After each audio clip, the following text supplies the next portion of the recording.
ವಗ್ರಂ ಅಮರಾಸುರಸಿದ್ಧವಂದ್ಯಂ ನಾರಾಯಣಂ ನಮಸ್ಕೃತ್ಯ ನರಂ ಚೈವ ನರೋತ್ತಮಂ ದೇವೀಂ ಸರಸ್ವತೀಂ ವ್ಯಾಸಂ ತಥೋ ಜಯಮುದೀರಯೇತ್.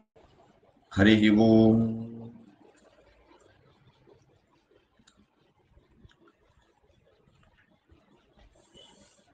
ದುರ್ಯೋಧನನಿಗೆ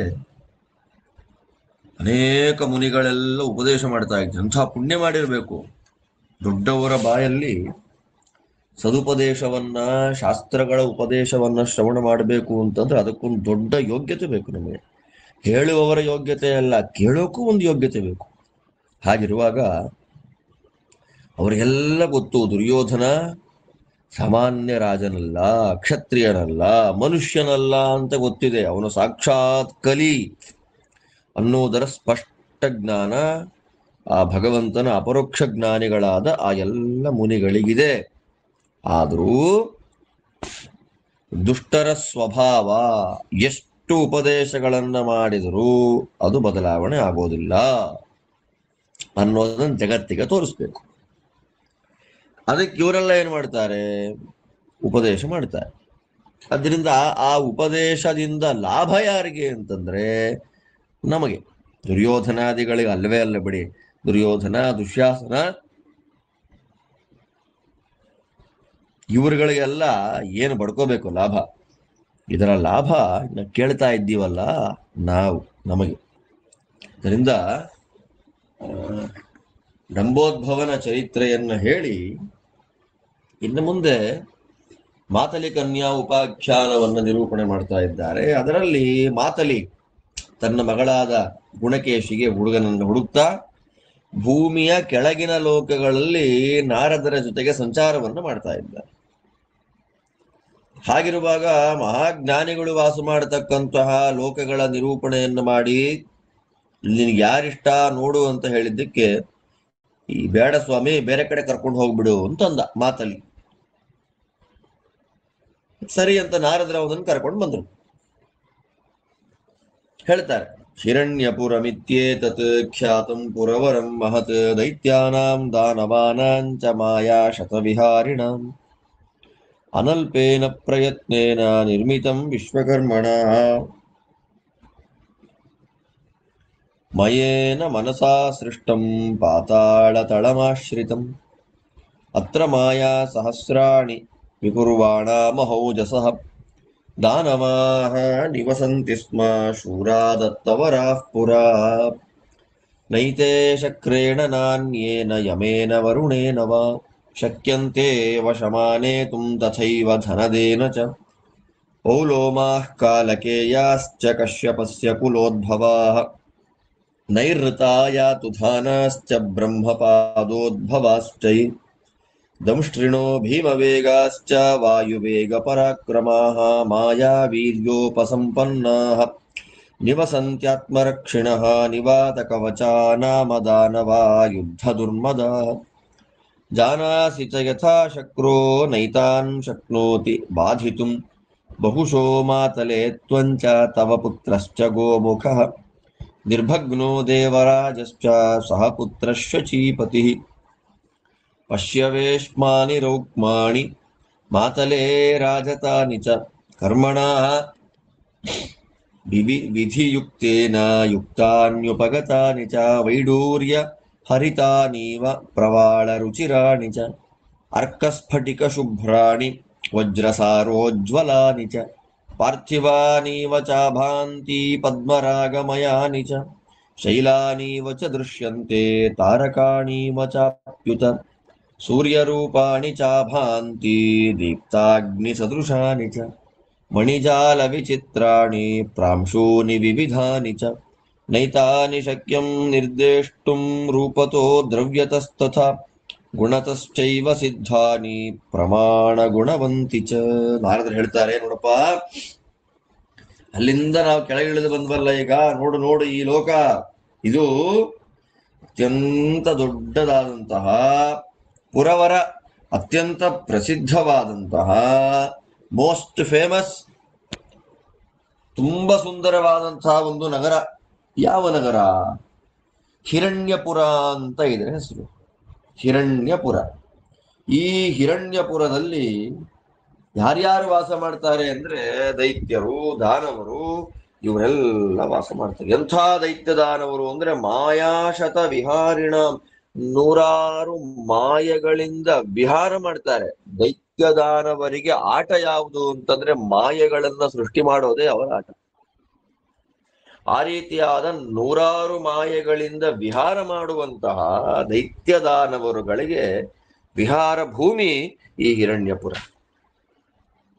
ಇದನ್ನ ನಿರ್ಮಾಣ ಮಾಡಿದವನು ಯಾರು ಅಂದ್ರೆ ವಿಶ್ವಕರ್ಮಣ ಮಯೇನ. ಅಲ್ಲಿ ವಿಶ್ವಕರ್ಮ ಅಂತ ಬರುತ್ತಿಲ್ಲಿ. ವಿಶ್ವಕರ್ಮ ಅಂತನ್ನುವವನು ಹೇಗೆ ದೇವತೆಗಳಿಗೆ ಶಿಲ್ಪಿಯಾಗಿ ನಿಂತಿದ್ದಾನೋ ಅದೇ ರೀತಿಯಲ್ಲಿಯೇ ದೈತ್ಯರ ಶಿಲ್ಪಿಯಾಗಿ ನಿಂತವನು ಮಯಾಸುರ. ಅಂತಹ ಮಯಾಸುರ ಮಹಾಪ್ರಯತ್ನದಿಂದ ಅನಲ್ಪೇನ ಪ್ರಯತ್ನೇಣ ಅಂತಾರೆ. ಸುಮ್ಮನೆ ಅಲ್ಲ, ಅಲ್ಪವಾದ ಪ್ರಯತ್ನ ಅಲ್ಲ, ಅನಲ್ಪ ಅಂದ್ರೆ ಮಹಾಪ್ರಯತ್ನದಿಂದ ನಿರ್ಮಾಣ ಮಾಡಿದ್ದಾನೆ. ಹೇಗೆ ನಿರ್ಮಾಣ ಮಾಡಿದ್ದಾನೆ ಅಂತಂದ್ರೆ ಮನಸ ಎಷ್ಟು ಆಲೋಚನೆ ಮಾಡಿದ್ದಾನೆ. ಮನಸ್ಸು ಈ ಊರು ಹೇಗಿರ್ಬೇಕು, ಒಂದೊಂದು ಬೀದಿಗಳು, ಮನೆಗಳು ಎಲ್ಲ ಹೇಗಿರ್ಬೇಕು ಅನ್ನೋದನ್ನ ಅಳೆದು ತೂಗಿ ಆಲೋಚನೆ ಮಾಡಿ ವಿಶ್ವಕರ್ಮನಾದ ಮಯ ನಿರ್ಮಾಣ ಮಾಡಿದಂತಹ ಈ ಪಟ್ಟಣ ಪಾತಾಳದ ತಳದಲ್ಲಿ ಇದೆ. ಪಾತಾಳ ತಳಮಾಶ್ರಿತಂ. ಪಾತಾಳ ತಳದಲ್ಲಿ ಇರುವಂತಹ ಪರಮಾದ್ಭುತವಾದ ನಗರವೇ ಈ ಹಿರಣ್ಯಪುರ. ಇದರಿಂದ ವಿಶ್ವಕರ್ಮ ಅಂತನ್ನೋದು ಅದು ಈ ಕರಕುಶಲ ಕೆಲಸ, ಬಂಗಾರ, ಬೆಳ್ಳಿ, ಮರ ಮೊದಲಾದ ಎಲ್ಲ ಕೆಲಸಗಳನ್ನು ಮಾಡುವ ವ್ಯಕ್ತಿಯ ಒಂದು ವೃತ್ತಿ. ಆದ್ದರಿಂದ ವಿಶ್ವಕರ್ಮರು ಅಂತ ಕರೀತಾರೆ, ಬಡಗಿಗಳು ಅಂತ ಕರೀತಾರೆ ನಾವು ಕನ್ನಡದಲ್ಲಿ. ಇರ್ಲಿ, ಆ ಆಚಾರಿ ಬೆಳ್ಳಿ ಬಂಗಾರದ ಕೆಲಸವನ್ನ ಮಾಡುವವರು. ಆದ್ದರಿಂದ ವಿಶ್ವಕರ್ಮ ಅಂತ ಅನ್ನೋದು ವೃತ್ತಿ. ದೈತ್ಯರಿಗೆ ಮಾಡುವ ವಿಶ್ವಕರ್ಮ ಯಾರು? ಇವನು. ದೇವತೆಗಳ ವಿಶ್ವಕರ್ಮ ಯಾರು? ತ್ವಷ್ಟೃ. ಸ್ಪಷ್ಟ ಆಯ್ತು. ಇಲ್ಲಿ ಬ್ರಹ್ಮರುದ್ರರೇ ಮೊದಲಾದಂತಹ ದೊಡ್ಡ ದೊಡ್ಡ ದೇವತೆಗಳನ್ನು ಕುರಿತಾಗಿ ನೂರಾರು ವರ್ಷ ತಪಸ್ಸು ಮಾಡಿದ್ರು. ಮೊದಲು ಅವರಿಂದ ವರವನ್ನ ಪಡೆದಿದ್ರು. ಸಾಮಾನ್ಯರಲ್ಲ, ಶೂರರು. ಮಹೌಜಸಃ, ಓಜಸ್ ಅಂದ್ರೆ ಸಾಮರ್ಥ್ಯ, ಅಲ್ಲಿ ಮಹೌಜಸಃ ಅಂದ್ರೆ ಮಹಾ ಸಾಮರ್ಥ್ಯ ಅವರಿಗೆ. ಅಂತಹ ರಾಕ್ಷಸರುಗಳೆಲ್ಲ ಸಾವಿರಾರು ಮಾಯೆಗಳನ್ನ ಪ್ರಯೋಗ ಮಾಡ್ತಾ ವಾಸ ಮಾಡ್ತಾರೆ ಇಲ್ಲಿ. ಎಂಥ ಮಾತಾಡ್ತಾರೆ ನೋಡಿ.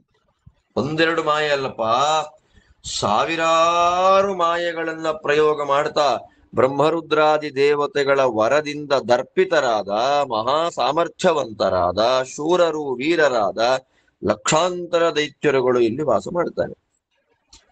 ಇಷ್ಟೆಲ್ಲಾ ದೈತ್ಯರು ವಾಸ ಮಾಡ್ತಾರಲ್ಲ, ಇದನ್ನ ಕ್ಯಾಪ್ಚರ್ ಮಾಡ್ಲಿಕ್ಕೆ ಇಂದ್ರಾದಿ ದೇವತೆಗಳಿಗೆ ಆಗೋದಿಲ್ವಾ ಅಂದ್ರೆ ಆಗೋದಿಲ್ಲ ಅಂತಾರೆ ನಾರದರು. ಇಂದ್ರ, ಯಮ, ವರುಣ, ಕುಬೇರ ದಿಕ್ಪಾಲಕರಾದ ಯಾರಿಗೂ ಕೂಡ ಇದು ಬಗ್ಗುವಂತಹ ನಗರವಲ್ಲ, ಯಾರ ಕೈಗೂ ಸಿಗುವಂತಹ ನಗರವಲ್ಲ, ಯಾರ ಆಕ್ರಮಣಕ್ಕೂ ಸಿಗುವಂತಹ ನಗರ ಇದಲ್ಲ. ಯಾರ್ಯಾರಿರ್ತಾರೆ ಇಲ್ಲಿ? ದಂಷ್ಟ್ರಿಣ ಅಂತಾರೆ. ಯಾವ ರಾಕ್ಷಸರಿರ್ತಾರೆ ಅಂತ ಹೆಸರು ಕೆಲವು ಹೇಳ್ತಾರೆ. ಆ ರಾಕ್ಷಸರುಗಳ ಪರಿಚಯ ಮಾಡಿಕೊಡೋ ಮೊದಲು ಅವರ ಸ್ವರೂಪ ಲಕ್ಷಣವನ್ನು ಹೇಳ್ತಾರೆ ಇಲ್ಲಿ. ದಂಷ್ಟ್ರಿಣ. ಸಾಮಾನ್ಯವಾಗಿ ನಮಗ್ ಗೊತ್ತು, ದಂಷ್ಟ್ರ ಅಂದ್ರೆ ಹಲ್ಲು ಅಂತ ಅಲ್ವಾ. ಯಾರಿಗೆ ಹಲ್ಲಿದೆ ಅವರನ್ನ ಹಲ್ಲುಳ್ಳವರು ಅಂತ ಹೇಳಿ, ಯಾರಿಗೆ ಕೋರೆ ಹಲ್ಲು ಯಾರಿಗಿದೆ ಅವರನ್ನ ಹಲ್ಲುಳ್ಳವರು ಅಂತ ಹೇಳ್ತಾರೆ. ಆದ್ದರಿಂದ ಎಂಥ ಕೂದಲಿದೆಯಪ್ಪ ಅವ್ರಿಗೆ ಅಂತ, ತುಂಬಾ ಕೂದಲಿರ್ಬೇಕು ಅಂಥವ್ರಿಗೆ ತುಂಬಾ ಕೂದಲಿದೆ ಅನ್ನೋದು. ಕೂದಲಿದ್ಬಿಟ್ರೆ ಕೂದಲಿದೆ ಅಂತ ಅರ್ಥ ಅಲ್ಲ ಅಲ್ಲಿ. ಆದ್ದರಿಂದ ದಂಷ್ಟ್ರೀಣ ಅಂದ್ರೆ ಕೋರೆ ಹಲ್ಲುಗಳು. ಭೀಮವೇಗಾಶ್ಚ. ಭೀಮ ಅಂದ್ರೆ ಭಯಂಕರ, ಅದ್ಭುತವಾದ, ಭಯಂಕರವಾದ ವೇಗ. ವಾಯುವೇಗ ಪರಾಕ್ರಮ, ಅದ್ಭುತವಾದ ಸಾಮರ್ಥ್ಯ. ಮಾಯಾವೀರ್ಯ ಅಂದ್ರೆ ಮಾಯಾ ಸಾಮರ್ಥ್ಯವನ್ನ ಪಡೆದಿರತಕ್ಕಂಥವ್ರು. ಮತ್ತೆ ಅವರ ವೈಭವ ಏನು ಅಂದ್ರೆ ಅವರೇ ರಕ್ಷಣೆ ಮಾಡ್ಕೊಳ್ತಾರೆ. ಅವರನ್ನ ರಕ್ಷಣೆ ಮಾಡ್ಲಿಕ್ಕೆ ಬೇರೆಯವರ ಅವಶ್ಯಕತೆನೇ ಇಲ್ಲ. ಅವರೇ ವಿಶೇಷವಾಗಿ ರಕ್ಷಣೆ ಮಾಡ್ಕೊಳ್ತಿರ್ತಾರೆ. ಇಂತಹ ಪೌಲೋಮರು ಕಶ್ಯಪಸ್ಯ ಕುಲೋದ್ಭವ. ಕಶ್ಯಪ ಮುನಿಗಳ ಹೆಂಡತಿ ದಿತಿ, ಅವಳ ವಂಶದಲ್ಲಿ ಬಂದಿರತಕ್ಕಂತಹ ಪೌಲೋಮ, ಕಾಲಕೇಯ, ಇದೇ ರೀತಿಯಲ್ಲೇ ಚತುರ್ಮುಖ ಬ್ರಹ್ಮದೇವರ ಪಾದಗಳಿಂದ ಹುಟ್ಟಿ ಬಂದಂತಹ ನೈಋತರು, ಯಾತುಧಾನರು, ನಿವಾತ ಕವಚರು ಇವರೆಲ್ಲ ವಾಸ ಮಾಡ್ತಾರೆ ಈ ಊರಲ್ಲಿ. ನೋಡಿ, ಇದರಿಂದ ಗೊತ್ತಾಗಿದ್ದೇನು? ಬ್ರಹ್ಮದೇವರ ಪಾದಗಳಿಂದ ಕೆಲವು ದೈತ್ಯರು ಹುಟ್ಟಿ ಬಂದಿದ್ದಾರೆ. ಅವ್ರು ಯಾರು? ಯಾತುಧಾನರು, ನೈಋತರು ಇವರೆಲ್ಲ ಆಗಿದ್ದಾರೆ ಅಂತ ಗೊತ್ತಾಯ್ತು. ಇಲ್ಲಿ ವಾಸ ಮಾಡುವ ದೈತ್ಯರಲ್ಲಿ ಮುಖ್ಯ ದೈತ್ಯರು ಯಾರು ಅಂತಂದ್ರೆ ನಿವಾತ ಕವಚರು. ಅರ್ಜುನ ಅವರನ್ನ ಕೊಂದ ಉಲ್ಲೇಖ ಬಂತು, ನಾವು ನೋಡಿದ್ವಿ. ಆದ್ದರಿಂದ ಅಂತಹ ನಿವಾತ ಕವಚರು, ಅವರಿಗೆ ಯುದ್ಧ ಮಾಡೋದು ಅಂದ್ರೆ ತುಂಬಾ ಆಸೆ, ದುರ್ಮದ, ಅವರು ವಾಸ ಮಾಡ್ತಾರೆ. ಅಂತಹ ನಿವಾತ ಕವಚರಿಗೆ ತೊಂದರೆ ಕೊಡಲಿಕ್ಕೆ ಇಂದ್ರದೇವರಿಗೂ ಸಾಧ್ಯ ಇಲ್ಲ. ನಿನಗದು ಗೊತ್ತೇ ಇದೆ. ಯಾಕೆ ಅಂದ್ರೆ ಅವನ ರಥದ ಸಾರಥಿ ನೀನಾದ್ರಿಂದ ನಿವಾತ ಕವಚರ ಹತ್ತಿರಕ್ಕೆ ಇಂದ್ರ ಬರೋದೇ ಇಲ್ಲ ಅಂತ ನಿನಗೆ ಗೊತ್ತು ವಿಷಯ. ಆದ್ದರಿಂದ ನೀನು ಮಾತಲಿ ನಾರದರಂತಾರೆ, ನೀನು ನಿನ್ನ ಮಗ, ಇಲ್ಲಿ ಏನಾಯ್ತು, ಇವನಿಗೊಬ್ಬ ಮಗ ಇದ್ದ ಅಂತ ಹೇಳ್ತಾರೆ. ಆ ಮಗನ ಹೆಸರು ಏನು ಅಂದ್ರೆ ಗೋಮುಖ ಅಂತ. ಮಾತಲಿಯ ಮಗಳು ಗುಣಕೇಶಿ ಹೇಗೋ ಮಾತಲಿಯ ಮಗ ಗೋಮುಖ ಅಂತ ಅವನ ಹೆಸರು. ನೀನು, ನಿನ್ನ ಮಗ ಇಂದ್ರ, ಅವನ ಮಗ ಜಯಂತ, ಇವರೆಲ್ಲ ಸೇರಿದ್ರು ಕೂಡ ಗೆಲ್ಲಿಕ್ಕಾಗಲಿಲ್ಲ. ಅನೇಕ ಬಾರಿ ನೀವು ಸೋತ್ ಹೋಗಿದ್ದೀರಿ ಹೇಳ್ತಾರೆ ನೋಡಿ ಇಲ್ಲಿ. ಬಹುಶಃ ನಿರ್ಭಗ್ನಾಹ, ಅನೇಕ ಸತಿ ಇಲ್ಲಿ ಯುದ್ಧ ಮಾಡಿ ನಿವಾತ ಕವಚರಿಂದ ನೀವು ಸೋತ್ ಹೋಗಿದ್ದೀರಿ. ನೋಡು, ಅಲ್ಲಿರುವ ಮನೆಗಳು ನೋಡಪ್ಪ, ಬಂಗಾರದಿಂದ ಮಾಡಿದ ಮನೆಗಳು, ಬೆಳ್ಳಿಯಿಂದ ಮಾಡಿದ ಮನೆಗಳು. ವಿಧಿಯುಕ್ತೇನ ಹೇಗೆ ಮನೆಗಳು ಕಟ್ಟಬೇಕೋ ಹಾಗದನ್ನ ಕಟ್ಟಿದ್ದಾರೆ. ವೈಡೂರ್ಯ ಅನ್ನೋದು ಯಾವ ಬಣ್ಣ ಇದೆ? ಹರಿತ, ಹಸಿರು ಬಣ್ಣ, ಹವಳದಂತೆ ಕೆಂಪು ಬಣ್ಣ, ಶುಭ್ರವಾದ ಸೂರ್ಯನಂತೆ ಹೊಳೆಯುವ ಸ್ಫಟಿಕದ ವರ್ಣ, ಉತ್ತಮವಾದ ವಜ್ರಗಳಂತೆ ಕಾಣುವ ಈ ಮನೆಗಳನ್ನು ನೋಡು. ಅಂದ್ರೆ ಮನೆಗಳು ಹೇಗಿದೆ ಅಂತಂದ್ರೆ ಬೆಳ್ಳಿ ಬಂಗಾರಗಳಿಂದ ಮಾಡಿದ ಮನೆಗಳು. ವಜ್ರ, ವೈಢೂರ್ಯ, ಹರಿತ, ಹರಿನ್ಮಣಿ, ಪ್ರವಾಳ, ಹವಳ ಇತ್ಯಾದಿ ಲಕ್ಷಣಗಳಿಂದ ಕಂಗೊಳಿಸ್ತಾ ಇದೆ. ಅದೆಲ್ಲ ಹೇಗಿದೆ ಅಂದ್ರೆ ಪಾರ್ಥಿವಾನೀವಚ ಭಾಂತಿ. ಪಾರ್ಥಿವಾನಿ, ಪಾರ್ಥಿವ ಅಂದ್ರೆ ಭೂಮಿಗೆ ಸಂಬಂಧಪಟ್ಟ ಪದಾರ್ಥ ಅಂದ್ರೆ ಮಣ್ಣು. ಅದನ್ನ ನೋಡಿಬಿಟ್ರೆ ಮಣ್ಣಿಂದ ಮಾಡಿದ್ದಾರೇನೋ ಅಂತ ಅನ್ನಿಸ್ಬಿಡ್ಬೇಕು. ಆದರೆ ಅದನ್ನ ಮಣ್ಣಿಂದ ಮಾಡಿಲ್ಲ, ಪದ್ಮರಾಗ ಮಣಿಯಿಂದ ನಿರ್ಮಾಣ ಮಾಡಿ ಮನೆಗಳನ್ನೇ ಪದ್ಮರಾಗ ಮಣಿಯಿಂದ ಕಟ್ಟಿದ್ದಾರೆ. ಕೆಲವು ಮನೆಗಳು ಬೆಟ್ಟಗಳಂತೆ, ಕೆಲವು ಮನೆ ನಕ್ಷತ್ರದಂತೆ, ಕೆಲವು ಮನೆ ಸೂರ್ಯನಂತೆ, ಕೆಲವು ಮನೆ ಉಜ್ವಲವಾದ ಅಗ್ನಿಯಂತೆ. ಏನು ಮಣಿಜಾಲ ವಿಚಿತ್ರಾಣಿ, ಮಣಿಗಳನ್ನ ಲಕ್ಷಾಂತರ ಸಂಖ್ಯೆಯಲ್ಲಿ ಒಂದು ವೆಬ್ ನೆಟ್ನಂತೆ ಮಾಡಿಬಿಟ್ಟಿದ್ದಾರೆ. ಹಾಗಿದೆ ಮನೆಗಳು, ಬೇರೆ ಬೇರೆ ಬೇರೆ ಬೇರೆ ಮನೆಗಳು ದೈತ್ಯ ರಾಕ್ಷಸರದ್ದು. ಈ ಮನೆಗಳನ್ನ ರೂಪತಃ, ದ್ರವ್ಯತಃ, ಗುಣತಃ, ಅದರ ರೂಪದಿಂದ, ದ್ರವ್ಯದಿಂದ, ಗುಣದಿಂದ ಇದು ಹಿಂಗೇ ಇದೆ ಅಂತ ಹೇಳಲಿಕ್ಕೆ ಆಗೋದಿಲ್ಲ. ಅಂದ ಮಾತ್ರಕ್ಕೆ ಹೇಗೇಗೋ ಕಟ್ಟುಬಿಟ್ಟಿದ್ದಾರೆ ಅಂತ ಇಲ್ಲ. ಪ್ರಮಾಣ ಗುಣವಂತಿತ. ಒಂದು ಮನೆ ಅದರ ಆಯ, ಅದರ ಪ್ರಮಾಣ ಎಷ್ಟಿರ್ಬೇಕೋ ವಾಸ್ತುಗನುಗುಣವಾಗಿ ನಿರ್ಮಾಣ ಮಾಡಿರ್ತಕ್ಕಂತಹ ಮನೆಗಳದು. ಆದ್ರೆ ಅದನ್ನು ಹೀಗೆ ಅಂತ ನಮಗೆ ವಿ ಕಾಂಟ್ ಡಿಫೈನ್. ನಾರದರಂತಾರೆ, ಅಕ್ರೀಡಾನ್ ಪಶ್ಯ ದೈತ್ಯಾನಾಂ ತಥೈವ ಶಯನಾನ್ಯುತ ರತ್ನವಂತಿ ಮಹಾರ್ಕಾಣಿ ಭಾಜನಾನ್ಯಾಸನಾನಿ ಚ ಜಲದಾಭಾನ್ ತಥಾ ಶೈಲಾನ್ ತೋಯ ಪ್ರಸ್ರವಣಾನ್ವಿತಾನ್ ಕಾಮಪುಷ್ಪ ಫಲಾನ್ಶ್ಚಾಪಿ ಪಾದಪಾನ್ ಕಾಮಚಾರಿಣಃ ಮಾತಲೆ ಕಶ್ಚಿದತ್ರಾಪಿ ರುಚಿರಸ್ತೆ ವರೋ ಭವೇತ್ ಅಥವಾನ್ಯಾಂ ದಿಶಂ ಭೂಮೇ ಗಚ್ಛಾವ ಯದಿ ಮನ್ಯಸೆ ಮಾತಲಿ ಸ್ವಬ್ರವೀದೇನಂ ಭಾಷಮಾಣಂ ತಥಾವಿಧಂ. ದೇವರ್ಷೇ ನೈವ ಮೇ ಕಾರ್ಯಂ ವಿಪ್ರಿಯಂ ಪ್ರತಿವೌಕಸಾನ್ ನಿತ್ಯಾನುಷಕ್ತ ವೈರಾಹಿ ಭ್ರಾತರೋ ದೇವದಾನವಾಹ ಹರಿಪಕ್ಷೇಣ ಸಂಬಂಧಂ ರೋಚಯಿಷ್ಯಾಮ್ಯಹಂ ಕಥಂ ಅನ್ಯತ್ರ ಸಾಧು ಗಚ್ಛಾಮೋ ದ್ರಷ್ಟುಂ ನಾರ್ಹಸಿ ದಾನವಾನ್ ಜಾನಾಮಿ ತವ ಚಾತ್ಮಾನಂ ಇಚ್ಛಸೆ ಕಲಹಾನಿತಿ.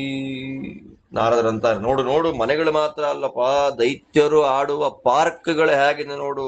ಆ ಕ್ರೀಡಾನ್, ಎಲ್ಲೆಲ್ಲಿ ವಿಹಾರ ಮಾಡ್ತಾರೆ ಆ ಜಾಗಗಳನ್ನ ನೋಡು. ಅವರು ಮಲಗುವ ಹಾಸಿಗೆಗಳನ್ನ ನೋಡು, ಹೆಂಗ್ ಮಾಡಿದ್ದಾರೆ ಅದನ್ನ.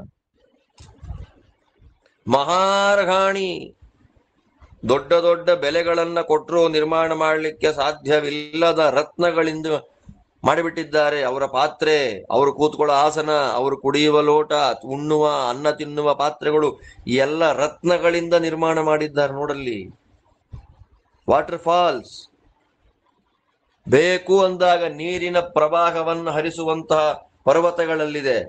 ಮತ್ತು ಅಷ್ಟು ಮಾತ್ರ ಅಲ್ಲ, ಫಲಪುಷ್ಪಗಳಿಂದ ತುಂಬಿದ ಮರಗಳಲ್ಲಿವೆ. ಇವನು ನಡ್ಕೊಂಡು ಹೋಗ್ತಾ ಇದ್ದಾನೆ, ಒಬ್ಬ ದೈತ್ಯ, ಯಾವನೋ ಒಬ್ಬ ದೈತ್ಯದ ನಡ್ಕೊಂಡು ಹೋಗುವಾಗ ಅವನಿಗೆ ಹಣ್ಣು ತಿನ್ಬೇಕು ಅಂತ ಆಸೆ ಆಯ್ತು. ಮತ್ತೆ ಆ ಮರದ ಹತ್ರಕ್ಕೆ ಹೋಗಿ ಹಣ್ಣನ್ನ ಕಿತ್ಕೊಂಡು ತಿನ್ನೋದಿಲ್ಲ, ಆ ಮರವೇ ಇವನ ಹತ್ರಕ್ಕೆ ಬರುತ್ತೆ. ಕಾಮಚಾರಿಣ ಪಾದಪಾನ್, ಇಷ್ಟ ಬಂದ ಕಡೆ ಸಂಚಾರ ಮಾಡುವ, ನಡೆದು ಹೋಗುವ, ಹಾರಿ ಹೋಗುವ, ಹಣ್ಣು ಹೂವುಗಳಿಂದ ಕೂಡಿದ ಮರಗಳನ್ನ ನೋಡು. ನೋಡಿ ಪಾತಾಳ ತಳದ ವೈಭವಗಳು ಹೇಗಿದೆ. ಮರವೇ ನಮ್ಮ ಹತ್ರ ಬರುತ್ತಂತೆ. ನಾನು ಮಾವಿನ ಹಣ್ಣು ತಿನ್ನಬೇಕು ಅಂದ್ರೆ ಹುಡ್ಕೊಂಡು ಹೋಗ್ಬೇಕು ಮಾರ್ಕೆಟ್ಗೆ. ನಮ್ಮ ಮನೆ ಮರ ಆಗಿರ್ಲಿ. ಇಲ್ಲಿ ಆ ದೈತ್ಯರ ವೈಭವ ನೋಡಿ, ಮರವೇ ಇವ್ರ ಹತ್ರ ಬಂದ್ಬಿಡುತ್ತೆ, ಬಗ್ಗುತ್ತೆ, ತಿನ್ನಪ್ಪ ನನ್ನನ್ನ. ಆದ್ದರಿಂದ ಕಾಮಚಾರಿಗಳಾದ ಮರಗಳಲ್ಲಿವೆ. ನೋಡು, ಇಲ್ಲಿ ಈ ಲೋಕದಲ್ಲಿ, ಈ ಊರಿನಲ್ಲಿ ಮಾತಲಿ ನಿನಗೆ ಯಾರಾದ್ರೂ ವರ ಇಷ್ಟ ಇದ್ರೆ ಹೇಳು, ಹೋಗಿ ನಾನು ಮಾತಾಡ್ಕೊಂಡ್ ಬಂದ್ಬಿಡ್ತೇನೆ. ಇಲ್ಲ ಅಂತಂದ್ರೆ ಬೇರೆ ಯಾವ್ದಾದ್ರು ಇನ್ನೊಂದು ದಿಕ್ಕಿಗೆ ಹೋಗೋಣ. ಆಗ ಮಾತಲಿ ಅಂತಾನೆ, ಬೇಡ ಬೇಡ ಬೇಡ, ನಾನು ಕೆಲಸ ಮಾಡ್ತಿರೋದು ದೇವತೆಗಳ ಹತ್ರ, ಆದ್ದರಿಂದ ದೇವತೆಗಳಿಗೆ ಬೇಜಾರಾಗುವಂತೆ ನಾನು ಮಾಡಬಾರ್ದು. ಅಣ್ಣ ತಮ್ಮಂದ್ರು ಇವರಿಬ್ಬರು, ಭ್ರಾತರಹ, ಅಣ್ಣ ತಮ್ಮಂದ್ರು. ಆದ್ರೆ ಅನಾದಿ ಕಾಲದಿಂದ ವೈರ ಇವರಲ್ಲಿ, ದೇವದಾನವರಿಗೆ ಅನಾದಿ ಕಾಲದಿಂದ ದ್ವೇಷ. ಆದ್ದರಿಂದ ನನ್ನ ದ್ವೇಷಿಗಳ ಪಕ್ಷದಲ್ಲಿ ಹುಡುಗನನ್ನ ತಂದು ನನ್ನ ಮಗಳಿಗೆ ಕೊಟ್ಟು ಬಿಟ್ರೆ, ನನ್ನ ಅಳಿಯನ್ ಮಾಡ್ಕೊಂಡ್ರೆ ಹೆಂಗಾಗತ್ತೆ? ಓಹೋ, ನಿನ್ ಪ್ಲಾನ್ ನನಗೆ ಗೊತ್ತಾಯ್ತು. ನಾರದ ಅಂದ್ರೆ ಯಾರು? ಇಚ್ಛಸೆ ಕಲಹಾನ್. ನಾರದರಿಗೆ ಗಲಾಟೆ ಆಗಬೇಕು ಅನ್ನೋ ತುಂಬಾ ಆಸೆ. ನಿನ್ ಮನ್ಸೇನು ಅಂತ ನಂಗೆ ಗೊತ್ತು. ಜಾನಾಮಿ ತವಚ, ನೋಡಿ ಹೆಂಗ್ ಹೇಳ್ತಾನೆ. ಪಾಪ ಅವರು ಎಲ್ಲೋ ಹೋಗ್ತಿದ್ದವನ್ನ ಕರ್ಕೊಂಡ್ ಬಂದು ಊರೂರು ತೋರಿಸಿ ಪರಿಚಯ ಮಾಡ್ಕೊಡ್ತಾ ಇದ್ರೆ ಏನನ್ಬಿಟ್ಟ ಕೊನೆಗೆ ಮಾತಲ್ಲಿ, ನಿಮ್ಮ ಮನಸ್ಸೇನು ಅಂತ ಗೊತ್ತಪ್ಪ, ಗಲಾಟೆ ಹಚ್ಬೇಕು ಅಂತ ನೀನ್ ತಾನೇ ಪ್ರಯತ್ನ ಪಡ್ತಿರೋದು. ಬೇಡ ಬೇಡ ಬೇಡ, ಈ ಊರ್ ಸಾವಾಸ ಬೇಡ, ನೀನ್ ದೈತ್ಯರ ನೋಡಿ ಮಾತಾಡಿಸೋ ಅವಶ್ಯಕತೆ ಇಲ್ಲ, ಬಾ ಬೇರೆ ಕಡೆ ಹೋಗೋಣ ಅಂತ ನಾರದರಿಗೆ ಹೇಳ್ದಾಗ, ನಾರದರು ಅಲ್ಲಿಂದ ಅವನು ಕರ್ಕೊಂಡ್ ಬಂದ್ಬಿಟ್ಟು ಎಲ್ಲಿ ಕರ್ಕೊಂಡ್ ಬರ್ತಾರೆ?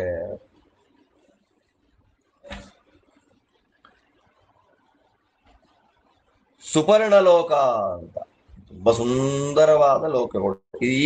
ಈ ಅಧ್ಯಾಯದಲ್ಲಿ 9 ಶ್ಲೋಕದವರೆಗೂ ನಿರೂಪಣೆಗಳಿದೆ. 9ನೇ ಶ್ಲೋಕದಿಂದ 15ನೇ ಶ್ಲೋಕದ ತನಕ ಎಲ್ಲ ಪಕ್ಷಿಗಳ, ಗರುಡ ದೇವರ ವಂಶದಲ್ಲಿ ಹುಟ್ಟಿ ಬಂದಂತಹ ಎಲ್ಲ ಪಕ್ಷಿಗಳ ಹೆಸರನ್ನು ಹೇಳ್ತಾರೆ. ಆದ್ದರಿಂದ ನಾನಿಲ್ಲಿ ನಿಮಗೆ ಮೊದಲೇ ಗೊತ್ತಿರುವಂತೆ ಹೆಸರುಗಳು ಹೇಳುವ ಶ್ಲೋಕಗಳನ್ನ ನಾ ಹೇಳಲಿಕ್ಕೆ ಹೋಗೋದಿಲ್ಲ. 10ನೇ ಶ್ಲೋಕದಿಂದ 10, 11, 12, 13, 14, 15, 17 ಶ್ಲೋಕದ ಅಧ್ಯಾಯ ಇದು. ಈ ಮುಂದೆ ಗರುಡ ಲೋಕಕ್ಕೆ ಕರ್ಕೊಂಡು ಬಂದು ಪರಿಚಯ ಮಾಡಿಸೋದು ನಾರದರು ಮಾತಲಿಗೆ. ಅಲ್ಲಿ 9 ಶ್ಲೋಕದವರೆಗೂ ಅದನ್ನ ಹೇಳ್ತಾರೆ. ಅಲ್ಲಿಂದ ಮುಂದೆ 10ರಿಂದ 15ನೇ ಶ್ಲೋಕದ ತನಕ ಬರೀ ಹೆಸರುಗಳನ್ನು ಹೇಳ್ತಾರೆ. ಆದ್ದರಿಂದ ಆ ಶ್ಲೋಕಗಳನ್ನ ಕೇಳದೆ ಹೆಸರುಗಳನ್ನ ಮಾತ್ರ ಕೇಳೋಣ. ಕರ್ಕೊಂಡು ಬಂದ್ರು ನಾರದರು. ಅಯಂ ಲೋಕ ಸುಪರ್ಣಾನಾಂ ಪಕ್ಷಿಣಾಂ ಪನ್ನಗಾಶಿನಾಂ ವಿಕ್ರಮೇ ಗಗನೆ ಭಾರೆ ನೈಷಾಸ್ತಿ ಪರಿಶ್ರಮ ವೈನತೇಯ ಸುತೈಸ್ಸೂತ ಷಡ್ಭಿಸ್ತತಮಿದಂ ಕುಲಂ ಸುಮುಖೇನ ಸುಧಾಮ್ನಾ ಚ ಸುನೇತ್ರೇಣ ಸುವರ್ಚಸ ಸುರುಚಾ ಪಕ್ಷಿರಾಜೇನ ಸುಬಲೇನ ಚ ಮಾತಲೆ ವರ್ಧಿತಾ ನಿಪ್ರಸೂತ್ಯಾ ವೈ ವಿನತಾ ಕುಲಕರ್ತೃಭಿಃ ಕಶ್ಯಪಸ್ಯ ತತೋ ವಂಶೇ ಜಾತೈರ್ಭೂತಿ ವಿವರ್ಧನೈಃ ಸರ್ವೇ ಹ್ಯೇತೆ ಶ್ರಿಯಾಯುಕ್ತಾಃ ಸರ್ವೇ ಶ್ರೀವತ್ಸಲಕ್ಷಣಾಃ ಸರ್ವೇ ಶ್ರಿಯಮಭೀಪ್ಸಂತೋ ಧಾರಯಂತಿ ಬಲಾನ್ಯುತ ಕರ್ಮಣಾ ಕ್ಷತ್ರಿಯಾ ಹ್ಯೇತೆ ನಿರ್ಘೃಣಾ ಭೋಗಿ ಭೋಜಿನಃ ಜ್ಞಾತಿ ಸಂಕ್ಷಯ ಕರ್ತೃತ್ವಾತ್ ಬ್ರಾಹ್ಮಣ್ಯನ್ನ ಭಜಂತಿ ವೈ ನಾಮಾನಿ ತೈಷಾಂ ವಕ್ಷ್ಯಾಮಿ ಯಥಾ ಪ್ರಾಧಾನ್ಯತಃ ಶೃಣು ಮಾತಲೆ ಶ್ಲಾಘ್ಯಮೇ ತದ್ಧಿ ಕುಲಂ ವಿಷ್ಣು ಪರಿಗ್ರಹಂ ದೈವತಂ ವಿಷ್ಣುರೇತೇಷಾಂ ವಿಷ್ಣುರೇವ ಪರಾಯಣಂ ಹೃದಿ ತೈಷಾಂ ಸದಾ ವಿಷ್ಣು ವಿಷ್ಣುರೇವ ಗತಿಸ್ತಥಾ ಸುವರ್ಣಚೂಡೋ ನಾಗೀಶಃ. ಇಲ್ಲಿಂದ ಶುರು ಮಾಡಿ ದಿವಾಕರ ನಿಶಾಕರೌ ಅಂತ ಆ ಶ್ಲೋಕವನ್ನ ಅಲ್ಲಿ ಮುಗಿಸ್ತಾರೆ. ಅಲ್ಲಿಂದ ಇನ್ ಮುಂದೆ ಏತೆ ಪ್ರಾದೇಶ ಮಾತ್ರೇಣ ಮಯೋಕ್ತ ಗರುಡಾತ್ಮಜಾ ಪ್ರಾಧಾನ್ಯತಸ್ತೆ ಯಶಸಾ ಕೀರ್ತಿತಾ ಪಕ್ಷಿಣಶ್ಚ ಯೇ ಯದ್ಯತ್ರ ನ ರುಚಿಶ್ಚಾಚಿತ್ ಯೇಹಿ ಗಚ್ಛಾವ ಮಾತಲೆ ತಂ ನಯಿಷ್ಯಾಮಿ ದೇಶಂ ತ್ವಾಂ ವರಂ ಯತ್ರೋಪಲಪ್ಸ್ಯಸೆ. ಇಲ್ಲಿ ಹೇಳ್ತಾರೆ ನಾರದರು, ನೋಡಪ್ಪ, ಈಗ ನಾವು ನೋಡ್ತಾ ಇದ್ದೇವಲ್ಲ, ಇದು ಪನ್ನಗಾಶಿನಾಂ ಪಕ್ಷಿನಾಂ ಲೋಕ. ಪನ್ನಗಾಶಿನಾಂ, ಪನ್ನಗ ಅಂದ್ರೆ ಸರ್ಪಗಳು, ಸರ್ಪಗಳನ್ನ ತಿನ್ನುವ, ಹಾವುಗಳನ್ನ ತಿನ್ನುವ ಗರುಡನ ವಂಶದಲ್ಲಿ ಹುಟ್ಟಿದ ಪಕ್ಷಿಗಳು ವಾಸ ಮಾಡುವ ಲೋಕ ಅಪ್ಪ ಇದು. ಈ ಪಕ್ಷಿಗಳ ವೈಭವ ಏನು ಅಂತಂದ್ರೆ ಅದರ ಪರಾಕ್ರಮ ಅಲ್ವಾ. ಆರಂಭದಲ್ಲಿ ಏನು ಮನೆಯಲ್ಲಿ ಒಂದು ಕಾರ್ಯಕ್ರಮ ಫಂಕ್ಷನ್ ಆಯ್ತು, ಮಠಕ್ಕೆ ಹೋದ್ವಿ ಅಂತಂದ್ರೆ ಓಡಾಡ್ತಾ ಇರ್ತೇವೆ ಒಂದು ಹೊತ್ತಿನ ತನಕ. ಊಟದ ಹೊತ್ತು ಬಂತು ಅಂತಂದ್ರೆ ಸುಸ್ತಾರಂಭ ಆಗುತ್ತೆ. ಊಟ ಆದ್ಮೇಲೆ ಬಡಿಸಿ ಮಾಡಿ ಅಂತಂದ್ರೆ ಇನ್ನೂ ಒದ್ದಾಟ್ ಬಿಡ್ತೀವಿ. ಅಂದ್ರೆ ನಮ್ಮ ಪರಿಶ್ರಮಕ್ಕೆ ಒಂದು ಎಲ್ಲೆ, ಒಂದು ಹಂತ ಇದೆ. ಆದ್ರೆ ಈ ನಾಗಗಳ ಪರಾಕ್ರಮಕ್ಕೆ, ಈ ನಾಗಗಳು, ಈ ಸರ್ಪಗಳ ಪರಾಕ್ರಮ, ಈ ಪಕ್ಷಿಗಳ ಪರಾಕ್ರಮಕ್ಕೆ ಈ ಪಕ್ಷಿಗಳು ಎಷ್ಟು ದೂರ ಹೋಗ್ತವೆ ಅಂದ್ರೆ ಗಮನೇ. ಎಷ್ಟು ದೂರ ಹೋಗ್ಲಿ ಆಯಾಸ ಇಲ್ಲ, ಎಷ್ಟು ಪರಾಕ್ರಮ ತೋರಿಸಲಿ ಶ್ರಮ ಇಲ್ಲ, ಎಷ್ಟು ಭಾರವನ್ನು ಹೊತ್ಕೊಂಡು ಹಾರಲಿ ಮೇಲಕ್ಕೆ ಶ್ರಮ ಇಲ್ಲ. ಯಾಕೆ? ದೊಡ್ಡ ಭಾರವನ್ನು ಹೊತ್ತು ಗರುಡ ಅಂತ ಪ್ರಸಿದ್ಧನಾದ ಪಕ್ಷಿರಾಜನಾದ ವೈನತೇಯನ ಕುಲ ಇವರದ್ದು. 6 ಜನ ಗರುಡನ ಮಕ್ಕಳು. ಆ 6 ಜನ ಗರುಡನ ಮಕ್ಕಳಿಂದ ವಿಸ್ತಾರವಾಗಿ ಬೆಳೆದಿರತಕ್ಕಂತಹ ವಂಶ ಇದು.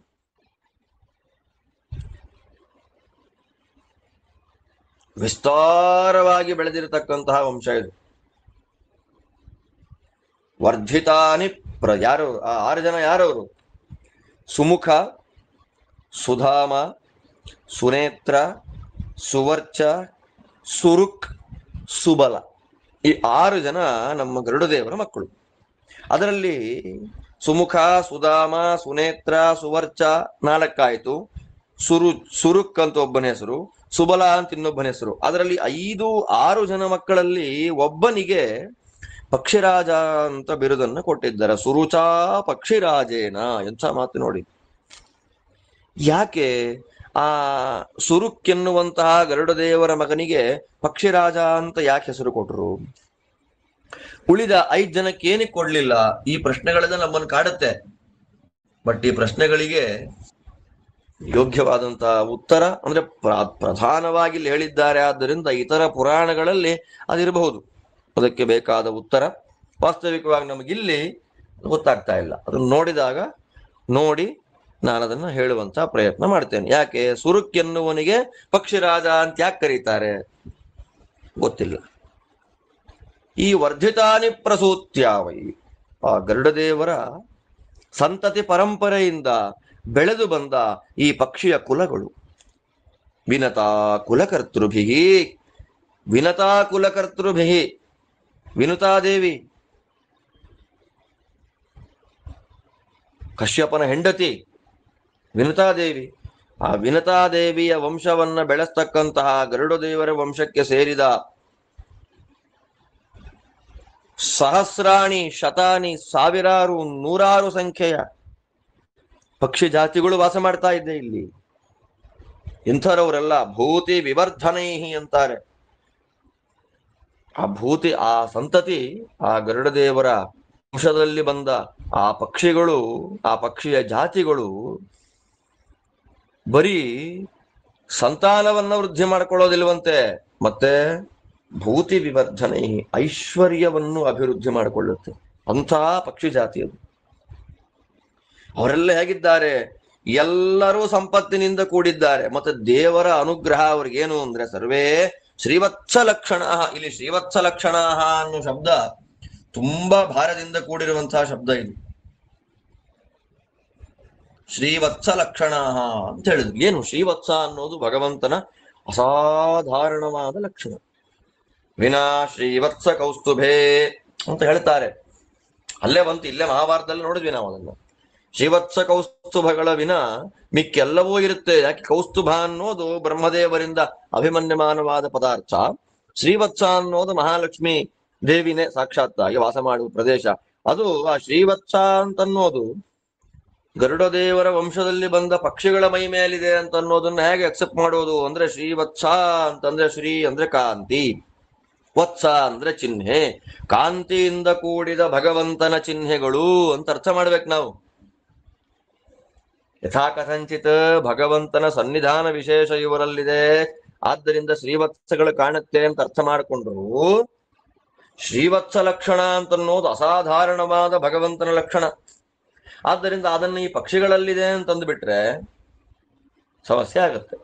ಆದ್ದರಿಂದ ಇಲ್ಲಿ ಹೇಳ್ತಾರೆ ಶ್ರೀವತ್ಸ ಲಕ್ಷಣ ಅಂದ್ರೆ ಕಾಂತಿಯುಕ್ತವಾದ ಭಗವಂತನ ಚಿಹ್ನೆಗಳನ್ನ ಮೈ ಮೇಲೆ ಹಾಕೊಂಡವರು. ಊರ್ಧ್ವಪುಂಡ್ರ, ಚಕ್ರ, ಶಂಖ, ಗದಾ, ಪದ್ಮ, ನಾರಾಯಣಾದಿ ಮುದ್ರೆಗಳನ್ನ ಧರಿಸಿರ್ತಾನೆ. ಆ ಅರ್ಥ ಯಾಕೆ ಮಾಡಬೇಕು ನಾವು ಅಂತಂದ್ರೆ, ವಿಷ್ಣು ಪರಿಗ್ರಹಂ ಅಂತ ಹೇಳ್ತಾರೆ ಈ ವಂಶಕ್ಕೆ.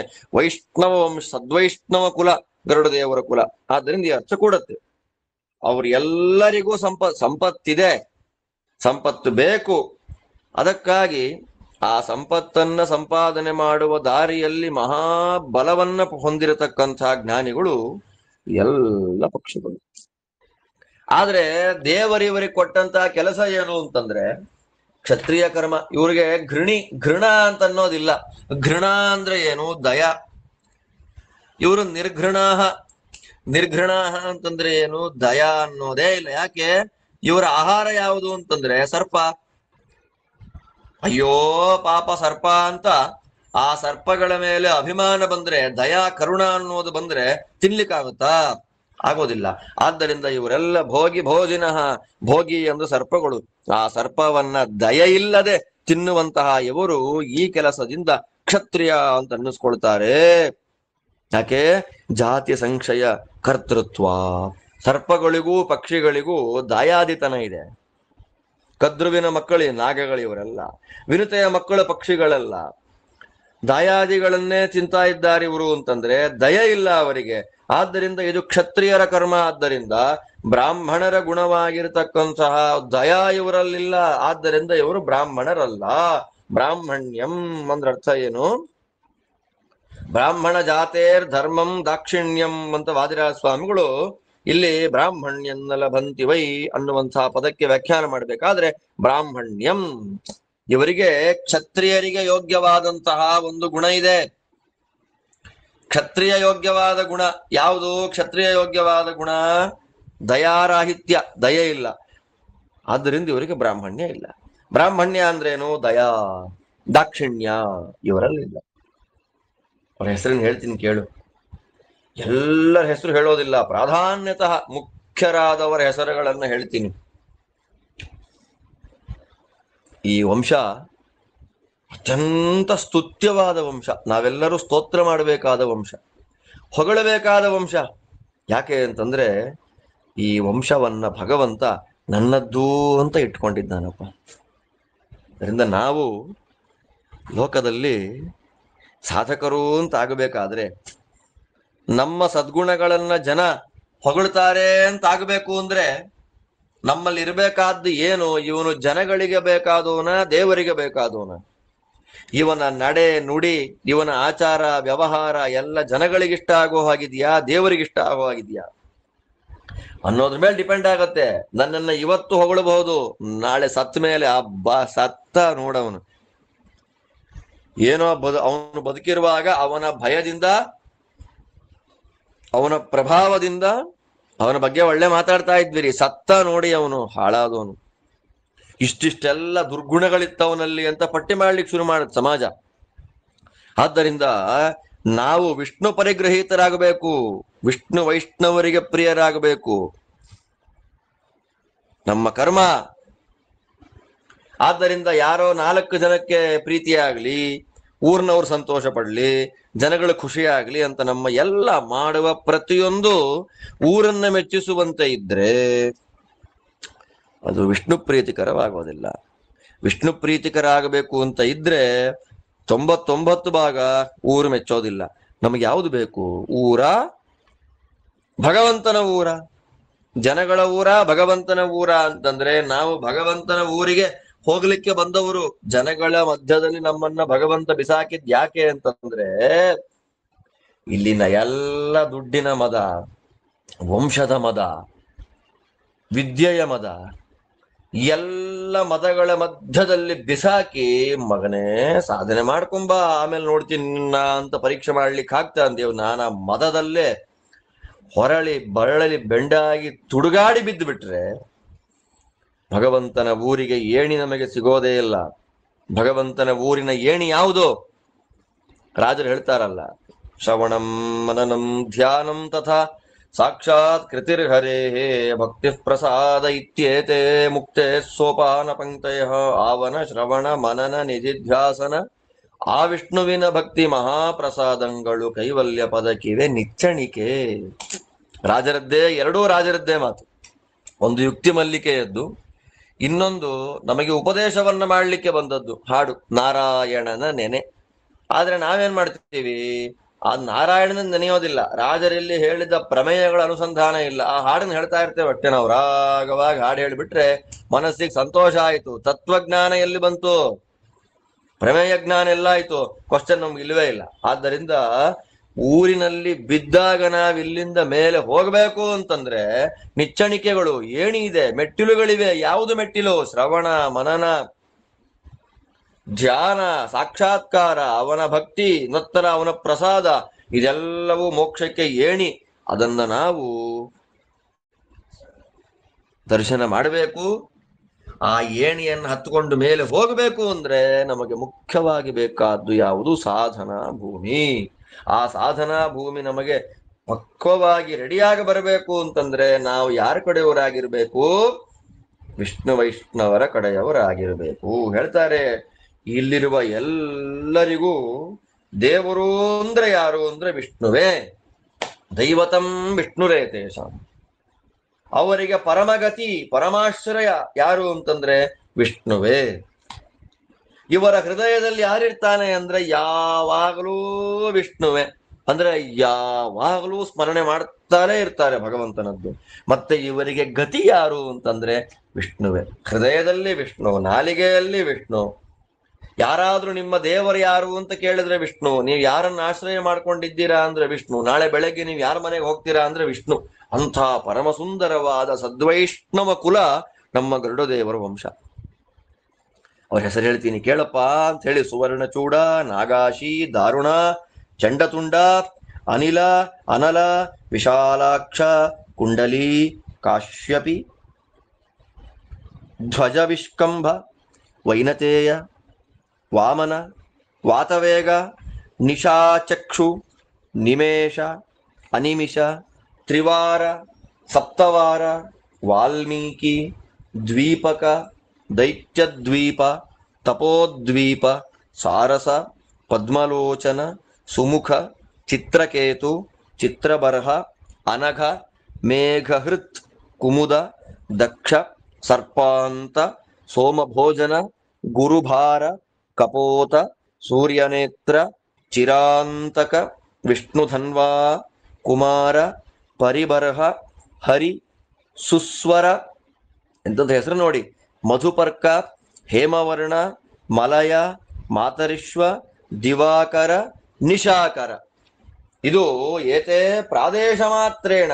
ಪ್ರಾದೇಶ ಮಾತ್ರೇಣ ಅಂತಂದ್ರೆ ವಾದಿರಾಜರು ಹೇಳ್ತಾರೆ, ಪ್ರಕೃಷ್ಟಾನಾಂ ಕಥನಂ ತನ್ಮಾತ್ರೇಣ. ದೊಡ್ಡವರಾದ, ಮಹಾನುಭಾವರಾದ, ಉತ್ತಮರಾದ, ವಿಷ್ಣು ವೈಷ್ಣವ ಪ್ರಿಯರಾದ ಕೆಲವು ಗರುಡದೇವರ ವಂಶದಲ್ಲಿ ಹುಟ್ಟಿ ಬಂದ ಪಕ್ಷಿಗಳ ಹೆಸರನ್ನ ಮಾತ್ರ ಹೇಳಿದ್ದೇನೆ. ಪ್ರಧಾನರಾದ ಹೆಸರುಗಳಿದೆಲ್ಲ. ಇವರಲ್ಲಿ ನಿನಗೆ ಯಾರು ಇಷ್ಟ ಇಲ್ಲ ಅಂದ್ರೆ ಹೊರಟು ಬಿಡೋಣ ಇಲ್ಲಿಂದ ಬೇರೆ ಲೋಕಕ್ಕೆ. ಅಲ್ಲಿ ಹೋಗಿ ನಿನಗಿಷ್ಟ ಇರೋ ಗಂಡನ್ನ ನೋಡ್ಕೊಂಡು ಬರೋಣ ಅಂತಂದಾಗ ಆಸ್ ಯೂಶಲಿ ಪಕ್ಷಿ ಗಿಕ್ಷಿ ಜಾತಿ ನಂಗೆ ಬೇಡಪ್ಪ ಅಂತಂದ ಅವನು ಮಾತಲ್ಲಿ. ಅವನನ್ನು ಕರ್ಕೊಂಡು ಅಲ್ಲಿಂದ ಇನ್ನು ಮುಂದಕ್ಕೆ ನಡ್ಕೊಂಡು ಬಂದ್ರು. ಎಲ್ಲಿ ಕರ್ಕೊಂಡು ಬರ್ತಾರೆ?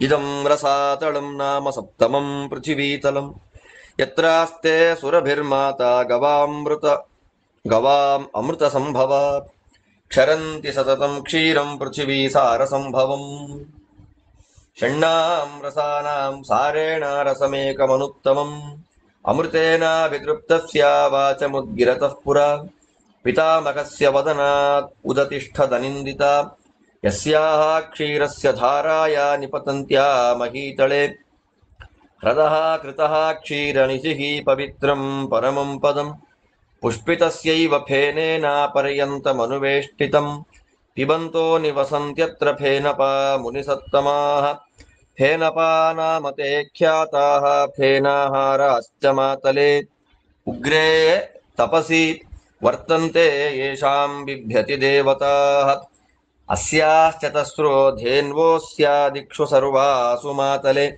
ನಿವಸಂತಿ ದಿಶಾಂ ಪಾಲ್ಯೋ ಧಾರಯಂತ್ಯೋ ದಿಶಸ್ಮತಾಃ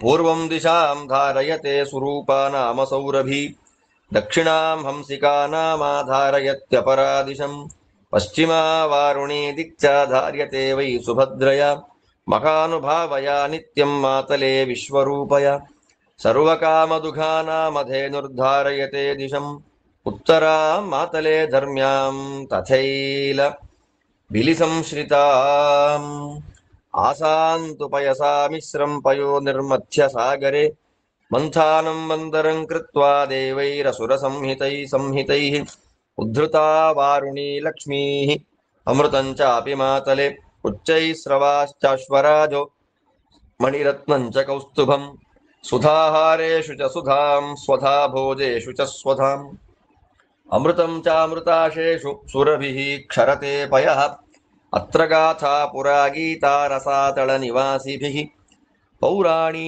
ಶ್ರೂಯತೆ ಲೋಕೆ ಗೀಯತೆ ಯಾ ಮನೀಷಿಭಿಃ ನ ನಾಗಲೋಕೆ ನ ಸ್ವರ್ಗೇ ನ ವಿಮಾನೆ ತ್ರಿವಿಷ್ಟಪೆ ಪರಿವಾಸ ಸುಖಸ್ತಾದೃಕ್ ರಸಾತಳತಳೆ ಯಥಾ. ಇಲ್ಲಿ ಇದು ರಸಾತಳ, ಪೃಥ್ವಿಯ ತಳಗಳಲ್ಲಿರುವ 7ನೇ ತಳ. ಆಕ್ಚುಯಲ್ ಆಗಿ ಅತಳ, ವಿತಳ, ಸುತಳ, ತಳಾತಳ, ರಸಾತಳ, ಮಖಾತಳ, ಪಾತಾಳ ಅಂತ ಇದು ಹೇಗಾಗಬೇಕು? ಅತಳಾದಿ ಲೋಕಗಳಾದ್ಮೇಲೆ ಪಾತಾಳಕ್ಕಿಂತ 2 ಲೋಕಗಳ ಮೇಲಾಗಬೇಕು. ಆದ್ರೆ ಇಲ್ಲಿ ನಾಮ ವ್ಯತ್ಯಾಸವನ್ನ ಮಾಡಿ 7ನೆಯ ತಳ ಅಂತ ತಿಳಿಸಿಕೊಟ್ರು. ಅಂದ್ರೆ ಇಲ್ಲಿ ವ್ಯತ್ಯಾಸ, ವೇದವ್ಯಾಸ ದೇವರು ಕಥೆಯನ್ನು ಹೇಳುವಾಗ ವ್ಯತ್ಯಾಸದಿಂದ ಹೇಳ್ತಾರೆ ಅನ್ನೋದು ಗೊತ್ತಾಯ್ತು ನಮಗೆ. ಸಪ್ತಮ ಪೃಥ್ವಿ ತಳ ರಸಾತಳ ಅಲ್ಲ, ಆಕ್ಚುಯಲ್ ಆಗಿ ಪಂಚಮ ಅತಳ, ವಿತಳ, ಸುತಳ, ತಳಾತಳ, ರಸಾತಳ. ರಸಾತಳ, ಮಹಾತಳ, ಪಾತಾಳ. ಪಾತಾಳ 7ನೇದಾಗಬೇಕು, ಮಹಾತಳ 6ನೇದಾಗಬೇಕು, ರಸಾತಳ 5ನೇದು. ಆದ್ರೆ ಇಲ್ಲಿ ರಸಾತಳವನ್ನ 5ನೆಯ ತಳ ಅಂತ ಹೇಳಿದ್ದಾರೆ. ಇರ್ಲಿ, 7ನೇದು ಅಂತ ಹೇಳಿದ್ದಾರೆ, ವ್ಯತ್ಯಾಸವಾಗಿದೆ. 5ನೇದು ಅಂತ ಇಟ್ಕೋಬೇಕು ನಾವು ಅದನ್ನ, ಅದಕ್ಕೆ ಓದಿರ್ಬೇಕು. ಇಲ್ಲಿ ಅಮೃತ ಮಥನವನ್ನ ಮಾಡುವ, ಸಮುದ್ರ ಮಥನವನ್ನ ಮಾಡುವ ಸಂದರ್ಭದಲ್ಲಿ ಹುಟ್ಟಿದ ಸಮಸ್ತ ಗೋವುಗಳ ಜಾತಿಗೆ ತಾಯಿಯಾದಂತಹ ಸುರಭಿ ಇಲ್ಲಿದ್ದಾಳೆ. ಆ ಸುರಭಿಯ ವೈಭವ ಏನು? ಷಡ್ರಸಗಳಿದೆ ಅಲ್ವಾ? ಲೋಕ ಷಡ್ರಸೋಪೇತವಾದ ಭೋಜನ ಅಂತೀವಲ್ಲ, ಆ 6 ರಸಗಳ ಸಾರ, 6 ರಸಗಳ ಸಾರ, ಭೂಮಿಯ ಸಾರ, ಇವುಗಳಿಂದ ಕೂಡಿದಂತಹ ಹಾಲಿನ ರಸವನ್ನ ಯಾವಾಗಲೂ ಸುರಿಸ್ತಾ ಇರ್ತಾಳೆ. ಇಲ್ಲಿ ಅನ್ಸ್ಟಾಪ್, ನಿಲ್ಲಿಸದೆ ಸತತವಾಗಿ ನಿರಂತರವಾಗಿ 6 ರಸ, ಷಡ್ರಸಗಳು ಮತ್ತೆ ಭೂಮಿ ರಸ, ಪೃಥ್ವಿ ರಸ ಸೇರಿ 7 ರಸಗಳಿಂದ ಕೂಡಿದ ಅದ್ಭುತವಾದ ಒಂದು ಹಾಲನ್ನ ಸುರಿಸ್ತಾ ಇರ್ತಾಳೆ. ಹೇಗೆ ಬಂದ್ಲು? ಅಮೃತಪಾನ ಮಾಡಿದ್ರು ಬ್ರಹ್ಮದೇವರು. ಅಮೃತಪಾನ ಮಾಡಿ ಫಸ್ಟ್ ಮಾತಾಡಿದ್ರಂತೆ ಬ್ರಹ್ಮದೇವರು. ಅಮೃತವನ್ನ ಕುಡಿದ್ರು, ತೃಪ್ತಿ ಆಯ್ತು. ತೃಪ್ತಿಯಾಗಿ ಬ್ರಹ್ಮದೇವರು ಯಾವಾಗ ಮಾತಾಡಿದರೋ, ಆ ಮಾತಾಡುವಾಗ ಬ್ರಹ್ಮದೇವರ ಮುಖದಿಂದ ಹುಟ್ಟಿ ಬಂದವಳೆ ಈ ಸುರಭಿ. ಆದ್ದರಿಂದ ಊಟ ಮಾಡಿ ತೃಪ್ತಿಯಾದಾಗ ಬ್ರಾಹ್ಮಣೋತ್ತಮರುಗಳ ಬಾಯಲ್ಲಿ ಏನು ಬರುತ್ತೆ ಅದೆಲ್ಲ ಒಳ್ಳೆಯದೇ. ಹಾಗೆ ಅಮೃತವನ್ನ ಕುಡಿದು ತೃಪ್ತರಾದ ಬ್ರಹ್ಮದೇವರ ಬಾಯಿಂದ ಬಂದ ಮೊದಲನೇದೇ ಸೃಷ್ಟವಾದ ಪದಾರ್ಥವೇ ಈ ಸುರಭಿ. ಅನಿಂದಿತ ಅಂತೆ, ದೋಷಗಳೇ ಇಲ್ಲ, ದುಷ್ಟತನ ಇಲ್ಲ, ನಿರ್ದುಷ್ಟಳಾದ ಮಹಾನುಭಾವಳು ಸುರಭಿ ಮೇಲೆದ್ದು ಬಂದಿದ್ದಾನೆ. ಅವಳ ಕ್ಷೀರಧಾರೆ ಎಷ್ಟಿದೆ ಅಂತಂದ್ರೆ ಭಗವಂತ ವಾಸ ಮಾಡುವ ಕ್ಷೀರಸಾಗರ ಹೇಗೆ ಪವಿತ್ರಂ ಪರಮಂ ಪದಂ, ಪರಮಪದ ರೂಪವಾದ ಭಗವಂತ ವಾಸ ಮಾಡುವ ಕ್ಷೀರಸಾಗರ ನಿರ್ಮಾಣವಾಗಿದ್ದೇ ಇವಳ ಹಾಲಿಂದ ಅಂತಾರೆ. ನೋಡಿ ಎಷ್ಟು ವೈಭವ ನೋಡಿ.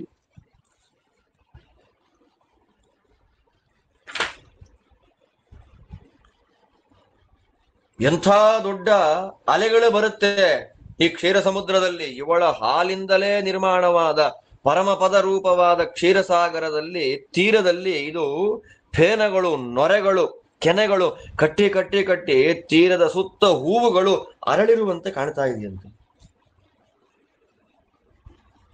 ಆ ನೊರೆಯನ್ನೇ, ಆ ಫೇನವನ್ನೇ ಕೆಲವು ಋಷಿಗಳು ಫೇನಪರು ಅಂತ ಇದ್ದಾರೆ. ಆ ಫೇನಪರೆನ್ನುವ ಋಷಿಗಳು ಇದನ್ನ ಕುಡಿತಾ ಅಲ್ಲಿ ವಾಸ ಮಾಡ್ತಾರೆ. ಮಾತಲಿ ಈ ಫೇನಪರು ಸಾಮಾನ್ಯರಲ್ಲಪ್ಪ, ಉಗ್ರವಾದ ತಪಸ್ಸು. ಈ ನಂದಿನಿ ಧೇನುವಿನ ಹಾಲು ಭೂಮಿಯ ಮೇಲೆ ಬಿದ್ದು ಕ್ಷೀರ ಸಮುದ್ರವಾಗಿ ಆ ಕ್ಷೀರ ಸಮುದ್ರದ ತೀರದಲ್ಲಿ ಬರುವ ಅದರ ನೊರೆಯನ್ನ ಕುಡಿದು ಉಗ್ರವಾದ ತಪಸ್ಸನ್ನು ಮಾಡುವ ಈ ಫೇನಪರೆಂಬ ಋಷಿಗಳನ್ನ ನೋಡಿ ದೇವತೆಗಳು ಹೆದರುತ್ತಾರೆ. ಅಷ್ಟು ದೊಡ್ಡ ತಪಸ್ಸಿದ್ಧಿ. ಇಂಥ ಹೊಸ ಹೊಸ ವಿಷಯಗಳು ನೋಡಿ. ಈ ನಂದಿನಿ ಈ ಸುರಭಿಗೆ 4 ಜನ ಮಕ್ಕಳಿದ್ದಾರೆ. ಆ 4 ಧೇನುಗಳು 4 ದಿಕ್ಪಾಲಕರಾಗಿ ನಿಂತಿವೆ. 4 ದಿಕ್ಪಾಲಕರು ಯಾವ್ಯಾವುದದು? ಪೂರ್ವ ದಿಕ್ಕಿಗೆ ಸುರೂಪ ಅಂತ ಸುರಭಿಯ ಮಗಳು, ದಕ್ಷಿಣ ದಿಕ್ಕಿಗೆ ಹಂಸಿಕಾ ಅಂತ ಸುರಭಿಯ ಮತ್ತೊಂದು ಮಗಳಾದ ಧೇನು, ಇನ್ನು ವರುಣದೇವರಿಂದ ಅಭಿಮನ್ಯಮಾನವಾದ ಪಶ್ಚಿಮ ದಿಕ್ಕಿಗೆ ಸುಭದ್ರ ಅಂತ. ಎಂಥ ಸುಭದ್ರೆಯವಳು! ವಿಶ್ವರೂಪಯ, ಇಚ್ಛಾರೂಪಿಣಿ, 100 ರೂಪಗಳನ್ನ ಧರಿಸುವ ಸಾಮರ್ಥ್ಯವುಳ್ಳ ಆ ಮಹಾತಾಯಿ ಸುಭದ್ರಾದೇವಿ, ಆ ಗೋರೂಪಿಣಿಯಾದ ಸುಭದ್ರೆ ಪಶ್ಚಿಮ ದಿಕ್ಕನ್ನ ಧರಿಸಿದ್ದಾಳೆ. ಇನ್ನು ಉತ್ತರ ದಿಕ್ಕು, ಆ ಉತ್ತರ ದಿಕ್ಕು ಯಾವುದು ಅಂತಂದ್ರೆ ಇಲ್ಲಿ ಇಲಿಬಿಲ ಸಂಶ್ರಿತ. ತುಂಬಾ ಚೆನ್ನಾಗಿದೆ. ಇಲಿಬಿಲ ಸಂಶ್ರಿತ ಏನಿದು? ಐಲಬಿಲಿ, ಇಲಿಬಿಲಿ ಅಥವಾ ಐಲಬಿಲಿ. ಐಲಬಿಲಿ ವಾಸ ಮಾಡುವ ದಿಕ್ಕನ್ನ ಸರ್ವಕಾಮದುಘ ಎನ್ನುವಂತಹ ಸುರಭಿಯ ಮಗಳು ಧರಿಸಿದ್ದಾಳೆ. ಐಲಿಬಿಲಿ. ಐಲಿಬಿಲಿ ಅಂದ್ರೇನು? ಪೂರ್ವದ್ದು ಇಂದ್ರ, ದಕ್ಷಿಣದ್ದು ಯಮ, ಪಶ್ಚಿಮದ್ದು ವರುಣ, ಉತ್ತರದ್ದು ಮಾತ್ರ ಐಲಿಬಿಲಿ ಅಂದ್ಬಿಟ್ರು. ಇವನ್ಯಾವನಪ್ಪ ಐಲಿಬಿಲಿ ಅಂತಂದ್ರೆ, ಐಲಿಬಿಲಿ ಪೌಲಸ್ತ್ಯೋ ವೈಶ್ರವಣ ಕಿನ್ನರೇಶ್ವರೋ ಧನದ ಅಂತ ಅಭಿಧಾನ ಕೋಶ. ಅದರಲ್ಲಿ ಐಲಿಬಿಲಿ ಅಂದ್ರೆ ವೈಶ್ರವಣ, ವೈಶ್ರವಣ ಅಂದ್ರೆ ಯಾರು? ಕಿನ್ನರೇಶ್ವರ, ಕಿನ್ನರೇಶ್ವರ ಅಂದ್ರೆ ಯಾರು? ಧನದ, ಧನದ ಅಂದ್ರೆ ಯಾರು? ಅವನೇ ಕುಬೇರ. ಅಂದ್ರೆ ಕುಬೇರನ ದಿಕ್ಕಾದ ಐಲಿಬಿಲಿ ದಿಕ್ಕು ಅಂದ್ರೆ ಕುಬೇರನ ದಿಕ್ಕಾದ ಇಲಿಬಿಲ ಸುತ, ಇಲಿಬಿಲೆಯ ಮಗ ಐಲಿಬಿಲಿ, ಅವನೇ ಕುಬೇರ, ಅವನೇ ವೈಶ್ರವಣ, ಅವನೇ ರಾಜಾಧಿರಾಜ. ಮಂತ್ರ ಹೇಳುವಾಗ ಹೇಳ್ತಾರೆ, ರಾಜಾಧಿರಾಜಾಯ ಪ್ರಸಕ್ಯ ಸಾಹಿನೇ ನಮೋ ವಯಂ ವೈಶ್ರವಣಾಯ ಕುರ್ಮಹೆ ಕುಬೇರಾಯ ಹೇಳ್ತೀವಲ್ಲ. ರಾಜರಾಜ ಅಂತ ಅವನ ಹೆಸರು. ಅವನೇ ಐಲಿಬಿಲ.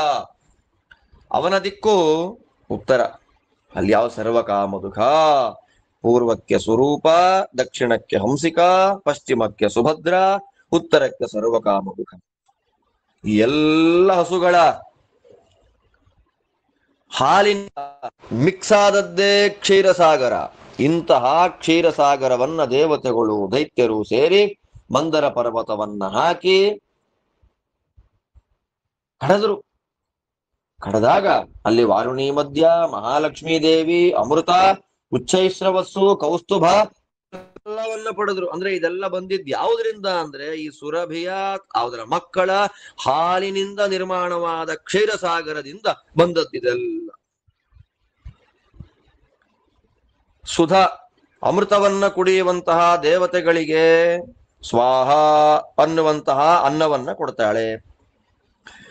ಸ್ವಧಾ ಭೋಜಿಗಳಾದ ಪಿತೃಗಳಿಗೆ ಸ್ವಧಾ ಎನ್ನುವಂತಹ ಅನ್ನವನ್ನ ಕೊಡ್ತಾಳೆ. ಅಮೃತವನ್ನ ಸ್ವೀಕಾರ ಮಾಡುವಂತಹ ದೇವತೆಗಳಿಗೆ ಅಮೃತಾನ್ನವನ್ನ ಕೊಡ್ತಾಳೆ. ಇದೆಲ್ಲ ಬೇರೆ ಬೇರೆ ಅಂದ್ರೆ ಇವಾಗ ಪಿತೃಗಳು ಇವಳ ಹತ್ರ ಬಂದ್ರೆ ಅದು ಒಂದು ಹಾಲು ಬಂತು, ಆ ಹಾಲಿನ ಒಂದು ವೆರೈಟಿ ಅದು ಸ್ವಧಾ. ದೇವತೆಗಳು ಬಂದ್ರು, ಅವರಿಗೊಂದು ಹಾಲಿನ ವೆರೈಟಿ, ಅದು ಯಾವುದು ಸ್ವಾಹ. ಅಂದ್ರೆ ಅಂಥ ವಿಧ ವಿಧವಾದ ಹಾಲನ್ನ ಏಕಕಾಲಕ್ಕೆ ಕೊಡುವ ಮಹಾ ಸಾಮರ್ಥ್ಯ ಈ ತಾಯಿಗೆ. ಆದ್ದರಿಂದ ಇವರೆಲ್ಲ ವಾಸ ಮಾಡುವಂತಹ ರಸಾತಳದ ಬಗ್ಗೆ ದೊಡ್ಡವರು ಮಾತಾಡಿದ್ದಾರಪ್ಪ. ಮಾತಲಿ ಈ ಸ್ವರ್ಗದಲ್ಲಿ ಆಗ್ಲಿ ಅಥವಾ ನಾಗಲೋಕದಲ್ಲಾಗ್ಲಿ ತ್ರಿವಿಷ್ಟಪದಲ್ಲಾಗ್ಲಿ ಏನು ಅದ್ಭುತವಾದ ಲೋಕ ವಿಮಾನಗಳಾಗ್ಲಿ ಅಲ್ಲಿ ಎಲ್ಲೋ ಇಲ್ಲದೆ ಇರತಕ್ಕ ಅದ್ಭುತವಾದ ಸುಖ ಎಲ್ಲಿದೆ? ರಸಾತಳದಲ್ಲಿದೆ. ರಸಾತಳ ಲೋಕದ ವಾಸ ಎಷ್ಟು ಸುಖಕರ ಅಂತಂದ್ರೆ ಅಷ್ಟು ಸುಖ ನಾಗಲೋಕದಲ್ಲಾಗಲ್ಲ, ಅಷ್ಟು ಸುಖ ತ್ರಿವಿಷ್ಟಪ ಅನ್ನಿಸಿದ ವಿಮಾನಗಳಿಂದ ಕೂಡಿದ ಸ್ವರ್ಗದಲ್ಲೂ ಇಲ್ಲ. ಅಷ್ಟು ಅದ್ಭುತವಾದ ಸುಖ ಎಲ್ಲಿದೆ? ರಸಾತಳದಲ್ಲಿದೆ ಅಂತ ಜ್ಞಾನಿಗಳು ಹಾಡ್ತಾ ಇದ್ದಾರಪ್ಪ. ಇಲ್ಲೇನಾರು ನೋಡ್ತೇನ್ ನೀನು? ಸ್ವಾಮಿ ನೋಡ್ಲಿಕ್ಕೆ ತುಂಬಾ ಚೆನ್ನಾಗಿದೆ, ಹೊರಟ್ಬಿಡೋಣ ಬನ್ನಿ ಬೇರೆ ಊರಿಗೆ ಅಂತ ಹೇಳಿ ಇವನೇನ್ ಮಾಡ್ದ? ಕರ್ಕೊಂಡು ಬಂದ್ಬಿಟ್ಟ. ಯಾರನ್ನ? ನಾರದರು ಹೇಳ್ತಾನೆ, ಸ್ವಾಮಿ ಹೊರಟ್ಬಿಡೋಣ ಬನ್ನಿ ಇಲ್ಲಿಂದ ಅಂತಂದಾಗ ನಾರದರು ಹಾಗೆ ಆಗ್ಲಿ ಅಂತ ಹೇಳಿ ಕರ್ಕೊಂಡು ಬಂದ್ರು. ಎಲ್ಲಿ ಕರ್ಕೊಂಡು ಬಂದ್ರು? ಇಯಂ ಭೋಗವತಿ ನಾಮ ಪುರಿ ವಾಸುಕಿ ಪಾಲಿತ ಯಾದೃಶೀ ದೇವರಾಜಸ್ಯ ಪುರಿ ವರ್ಯಾಮರಾವತಿ ಏಷ ಶೇಷ ಸ್ಥಿತೋ ನಾಗೋ ಯೇನೇದಂ ಧಾರ್ಯತೆ ಸದಾ ತಪಸಾ ಲೋಕಮುಖ್ಯೇನ ಪ್ರಭಾವ ಮಹಿತಾಮಹಿ ಶ್ವೇತೋಚ್ಚಯ ನಿಭಾಕಾರೋ ನಾನಾವಿಧ ವಿಭೂಷಣಃ ಸಹಸ್ರಂ ಧಾರಯನ್ ಮೂರ್ಧ್ನಾ ಜ್ವಾಲಾ ಜಿಹ್ವೋ ಮಖಾಬಲಃ ಇಹ ನಾನಾವಿಧಾಕಾರಾಃ ನಾನಾವಿಧ ವಿಭೂಷಣಾಃ ಕಾಶ್ಯಪಸ್ಯ ಸುತಾ ನಾಗಾ ನಿವಸಂತಿ ಗತವ್ಯಥಾಃ ಮಣಿಸ್ವಸ್ತಿಕ ಚಕ್ರಾಂಕ ಕಮಂಡಲುಕಲಕ್ಷಣಾಃ ಸಹಸ್ರ ಸಂಖ್ಯಾ ಬಲಿನಃ ಸರ್ವೇ ರೌದ್ರಾ ಸ್ವಭಾವತಃ. ಇಲ್ಲಿ ತನಕ ಲಕ್ಷಣಗಳನ್ನ ಹೇಳಿ ಅಲ್ಲಿಂದ 6, 7, 8, 9, 10, 11, 12, 13, 14, 15, 16 ಇಷ್ಟು ಶ್ಲೋಕಗಳಲ್ಲಿ ಆ ಸರ್ಪಗಳ ಹೆಸರನ್ನು ಹೇಳಿದ್ದಾರೆ. ಏತೇ ಚಾನ್ಯೇ ಚ ಬಹವಃ ಕಾಶ್ಯಪಸ್ಯ ಆತ್ಮಜಾ ಸ್ಮೃತಾಃ ಮಾತಲೇ ಪಶ್ಯಯದ್ಯತ್ರ ಕಶ್ಚಿತ್ತೇ ರೋಚತೆ ವರ. ಹೇಳ್ತಾರೆ, ಇದು ಭೋಗವತಿಯಪ್ಪ. ಭೋಗವತಿ ಎನ್ನುವಂತಹ ಊರು, ನಗರ. ಇಲ್ಲಿ ಯಾರು ರಾಜ ಅಂದ್ರೆ ವಾಸುಕಿ. ಭೋಗವತಿ, ಭೋಗ ಅಂತ ಸರ್ಪಗಳು, ಸರ್ಪಗಳಿಂದ ತುಂಬಿ ಹೋದ ನಗರ ವಾಸುಕಿ ರಾಜ. ಅಮರಾವತಿ ಹೇಗೋ ಇಂದ್ರದೇವರ ಅಮರಾವತಿ ಹೇಗೋ ಹಾಗೆ ಇದು ಪುರಿ ವರ್ಯ. ವರ್ಯ ಅಂದ್ರೆ ಶ್ರೇಷ್ಠ, ಪುರಿ ವರ್ಯ ನಗರ ಶ್ರೇಷ್ಠ. ಇಲ್ಲಿ ಶೇಷದೇವರಿದ್ದಾರೆ. ಯಾವ ಶೇಷದೇವರು? ಸಮಗ್ರ ಭೂಮಿಯನ್ನ ಧಾರಣೆ ಮಾಡಿದ್ದಾರೋ ಅಂಥ ಮಹಾನುಭಾವರಾದ ಶೇಷದೇವರು ವಾಸ ಮಾಡುವ ಸ್ಥಳ. ಅಂತ ಶೇಷದೇವರು ಹೇಗಿದ್ದಾರೆ ಅಂತಂದ್ರೆ ತುಂಬಾ ಚೆನ್ನಾಗಿ ಹೇಳ್ತಾರೆ ಇಲ್ಲಿ. ಶ್ವೇತೋಚ್ಚಯ ನಿಭಾಕಾರ, ದೊಡ್ಡ ಬಿಳಿ ಬಣ್ಣದ ಶ್ವೇತ ಪರ್ವತದಂತೆ ಇದ್ದಾರೆ ಮಹಾನುಭಾವರು. ನಾನಾ ಆಭರಣಗಳು. ಅವರ ನಾಲಿಗೆಗಳು ಹೇಗಿದೆ? ಬೆಂಕಿಯ ಜ್ವಾಲೆಗಳಂತೆ ಅವರ ನಾಲಿಗೆಗಳು. ಸಾವಿರಾರು ತಲೆಗಳು. ಆ ಸಾವಿರಾರು ತಲೆಗಳ ಮೇಲೆ ಸಾವಿರಾರು ಮಣಿಗಳನ್ನ ಧಾರಣೆ ಮಾಡಿದ್ದಾರೆ, ಅಲಂಕಾರ ಮಾಡಿಕೊಂಡಿದ್ದಾರೆ ನಮ್ಮ ಶೇಷದೇವರು. ನೋಡು ಇಲ್ಲಿ ಕಶ್ಯಪರ ವಂಶದಲ್ಲಿ ಬಂದ ಬೇಕಾದಷ್ಟು ಸರ್ಪಗಳು ಒಂದೊಂದು ಆಕಾರದಿಂದ ಇದೆ, ಒಂದೊಂದು ಬಣ್ಣದಲ್ಲೇ ಇದೆ, ಒಂದೊಂದು ಅಲಂಕಾರವನ್ನ ಮಾಡಿಕೊಂಡಿದೆ. ಗತವು ಯಥಾಹ, ಯಾವುದೇ ದುಃಖವಿಲ್ಲದೆ, ಯಾವುದೇ ವ್ಯಥ ಇಲ್ಲದೆ ವಾಸ ಮಾಡುವಂತಹ ಜಾಗ ನಾಗಗಳು ಭೋಗವತಿ.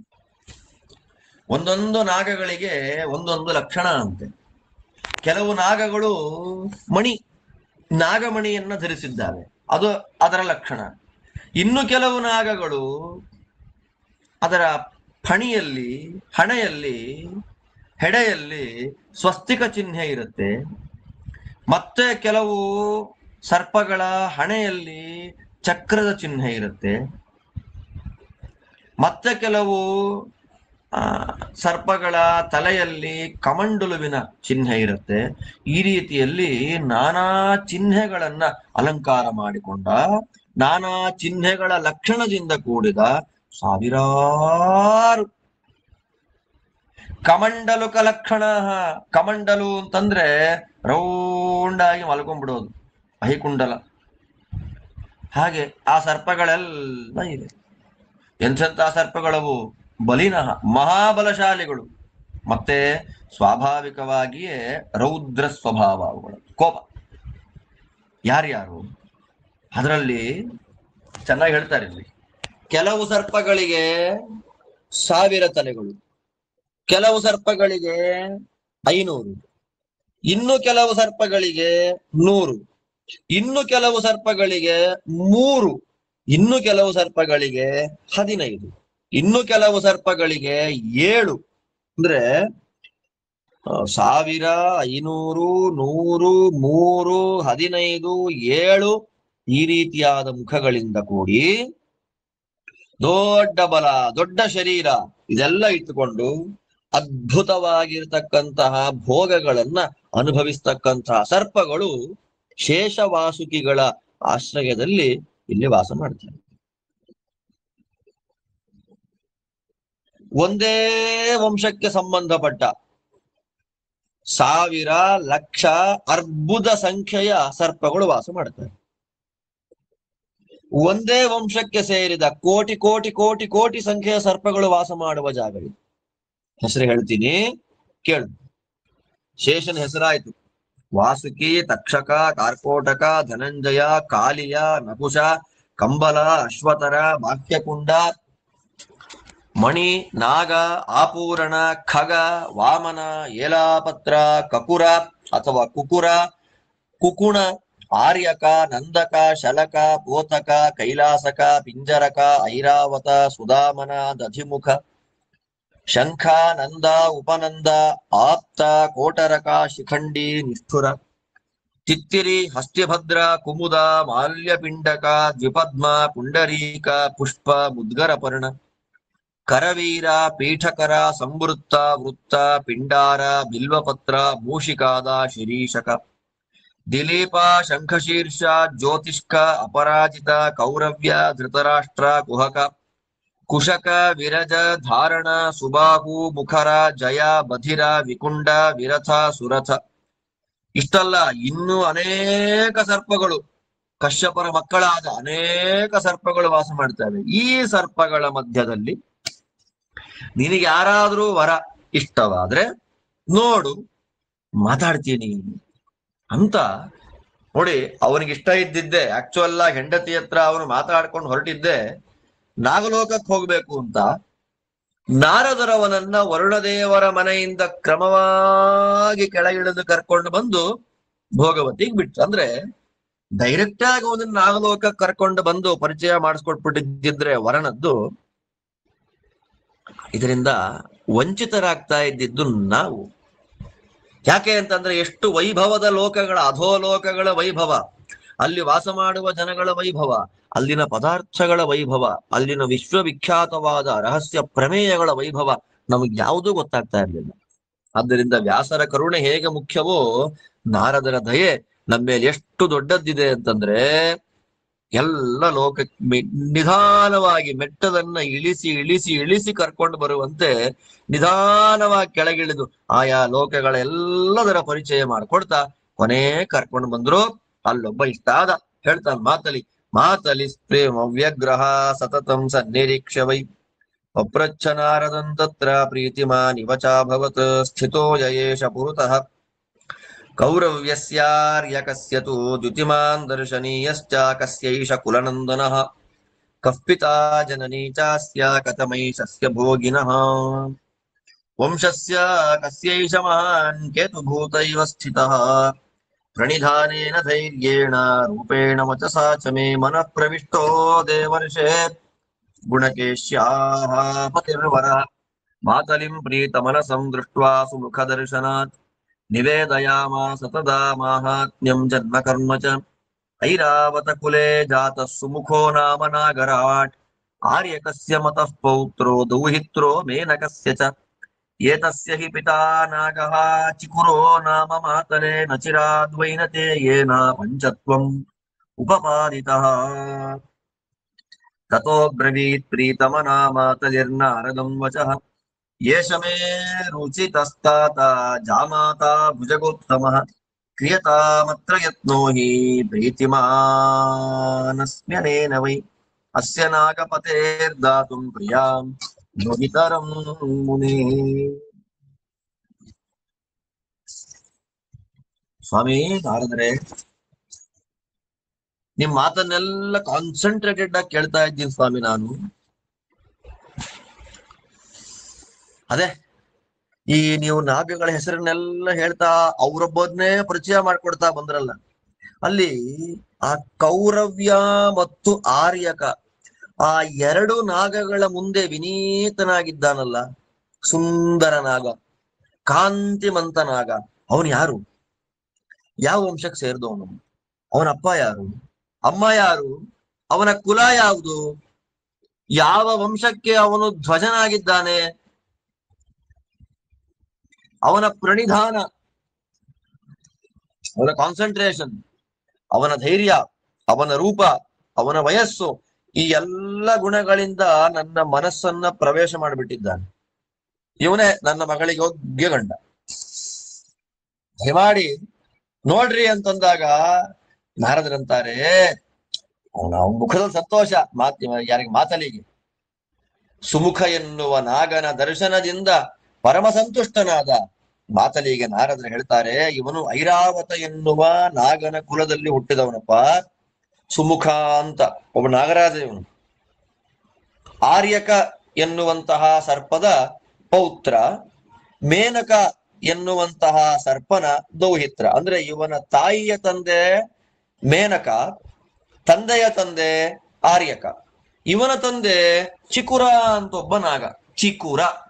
ಕೊನೆಗೆ ಏನಾಗೋಯ್ತು ಈಗ ಅಂದ್ರೆ, ಗರುಡದೇವರು ಸ್ವಲ್ಪ ದಿನ ಆಯ್ತು ಪಾಪ ತಿಂದು ಬಿಟ್ರು ಅವನ್ನ. ಗರುಡದೇವರು ಇವನು ಅವರಪ್ಪ ಚಿಕುರ ಎನ್ನುವ ನಾಗನನ್ನ ಗರುಡದೇವರು ತಿಂದು ಬಿಟ್ಟಿದ್ದಾರೆ, ಸತ್ತೋಗಿದ್ದಾನವನು, ಅವರ ವಂಶದಲ್ಲಿ ಬಂದವನು ಅಂದಾಗ ಮಾತಲ್ಲಿ ಸಂತೋಷದಿಂದ ನಾರದ್ರೆ, ಹೋಗ್ರಿ ಮಾತಾಡ್ರಿ, ಅವ ನನಗೆ ಅಳಿಯ ಆಗ್ಬಿಟ್ರೆ ನಂಗೆ ತುಂಬಾ ಸಂತೋಷ ಆಗತ್ರಿ. ನೀವೇ ಪ್ರಯತ್ನ ಮಾಡಿ. ಕ್ರಿಯತ ಮತ್ರ ಯತ್ನೋಹಿ, ನಂಗೆ ತುಂಬಾ ಇಷ್ಟ ಆ ಸುಮುಖನ ನೋಡಿ, ನೀವು ಪ್ರಯತ್ನ ಮಾಡಿ ನನಗೆ ಅಳಿಯನನ್ನಾಗಿ ಮಾಡಿಸುವಂತ ವ್ಯವಸ್ಥೆಯನ್ನ ಮಾಡಬೇಕು ಅಂತ ಹೇಳಿ ಆ ಯಾವ ಇಂದ್ರದೇವರ ರಥದ ಸಾರಥಿಯಾದಂತಹ ಮಾತರಿ ಶ್ರೇಷ್ಠ ನಾರದ ಮಹಾಮುನಿಗಳಿಗೆ ತಿಳಿಸಿಕೊಡ್ತಾ ಇದ್ದಾನೆ ಎನ್ನುವಲ್ಲಿಗೆ ಇತಿ ಶ್ರೀಮನ್ ಮಹಾಭಾರತೆ ಶತಸಹಸ್ರಿಕಾಯಾಂ ಸಂಹಿತಾಯಾಂ ವೈಯಾಸಿಕ್ಯಾಂ ಉದ್ಯೋಗ ಪರ್ವಣಿ 2000ತಮೋಧ್ಯಾಯಃ ಭಗವದ್ಧ್ಯಾನ ಪರ್ವಣಿ 33ೋಧ್ಯಾಯಃ. ಇಲ್ಲಿಗೆ ಶ್ರೀಮದ್ ವೇದವ್ಯಾಸ ವಿರಚಿತ 1,00,000 ಶ್ಲೋಕಾತ್ಮಕ ಶ್ರೀಮನ್ ಮಹಾಭಾರತ ಸಂಹಿತಾದಲ್ಲಿ ಉದ್ಯೋಗದಲ್ಲಿ 102ನೇ ಅಧ್ಯಾಯ, ಭಗವದ್ಧ್ಯಾನ ಪರ್ವದಲ್ಲಿ 33ನೇ ಅಧ್ಯಾಯ ಮುಗಿತಾ ಇದೆ. ನಾವು ಯಾವುದೋ ಲೋಕದಲ್ಲಿ ಸಂಚಾರ ಮಾಡಿಕೊಂಡು ಬಂದವರಂತೆ ಫೀಲ್ ಅನ್ನು ಕೊಟ್ಬಿಡ್ತಾರೆ ವೇದವ್ಯಾಸರು ಅಲ್ವಾ. ಎಲ್ಲಿ ಕಥೆಗೆ ಬಂದಿದ್ದೆಲ್ಲಿ ಅಣ್ಣ ತಮ್ಮಂದ್ರ ಮಧ್ಯ ಗಲಾಟೆಯನ್ನು ಸಂಧಾನ ಮಾಡ್ಲಿಕ್ಕೆ ಕೃಷ್ಣ ಬಂದ ಅನ್ನೋ ಕಥೆನಲ್ಲಿ ಎಲ್ಲ ವೈಭವಗಳು ಬಂತು ನೋಡಿ. ಆ ವೈಭವಗಳನ್ನು ಹೇಳುತ್ತ ಸಂದೇಶ ಹೇಳಿಬಿಡ್ತಾರೆ. ಆ ಎಲ್ಲ ಭಾಗವನ್ನು ನಾಳೆ ಅನುಸಂಧಾನ ಮಾಡೋಣ ಅಂತ ಹೇಳ್ತಾ, ನಾಳಿನ 2 ಅಧ್ಯಾಯಗಳು ಮುಗಿತಾ ಇದ್ದ ಹಾಗೇನೆ ಏನಾಗುತ್ತೆ, ಈ ಮಾತಲಿ ಕನ್ಯಾ ಉಪಾಖ್ಯಾನ ಮುಗಿಯತ್ತೆ. ಅಲ್ಲಿಂದ ಇನ್ನು ಮುಂದಕ್ಕೆ ವಿಶ್ವಾಮಿತ್ರರ ಚರಿತ್ರೆ ಆರಂಭ ಆಗತ್ತೆ. ಈ 2 ಅಧ್ಯಾಯದಲ್ಲಿ ಗರುಡ ದೇವರ ಗರ್ವಭಂಗದ ಉಪಾಖ್ಯಾನ. ಸಾಮಾನ್ಯವಾಗಿ ನೀವೆಲ್ಲ ಕೇಳಿರ್ತೀರ, ಗರುಡ ದೇವರಿಗೆ ನಾನೇ ಬಲಶಾಲಿ ಅನ್ನೋ ಅಹಂಕಾರ ಇತ್ತು, ಅದನ್ನ ಭಗವಂತ ನಾಶ ಮಾಡಿದ ಅಂತ ಆ ಕಥೆ ಮಹಾಭಾರತದ ಇಲ್ಲೇ ಬರುವಂತದ್ದು. ಅದ್ಭುತವಾದ ಚರಿತ್ರೆಯನ್ನ ಮತ್ತೆ ನಾಳೆ ಶ್ರವಣ ಮಾಡೋಣ ಅಂತ ಹೇಳ್ತಾ, ನಿಮ್ಮೆಲ್ಲರಿಗೂ ಭಗವಂತ ಒಳ್ಳೇದು ಮಾಡಲಿ. ಶ್ರೀಕೃಷ್ಣ ಅರ್ಪಣಮಸ್ತು. ಧನ್ಯವಾದ.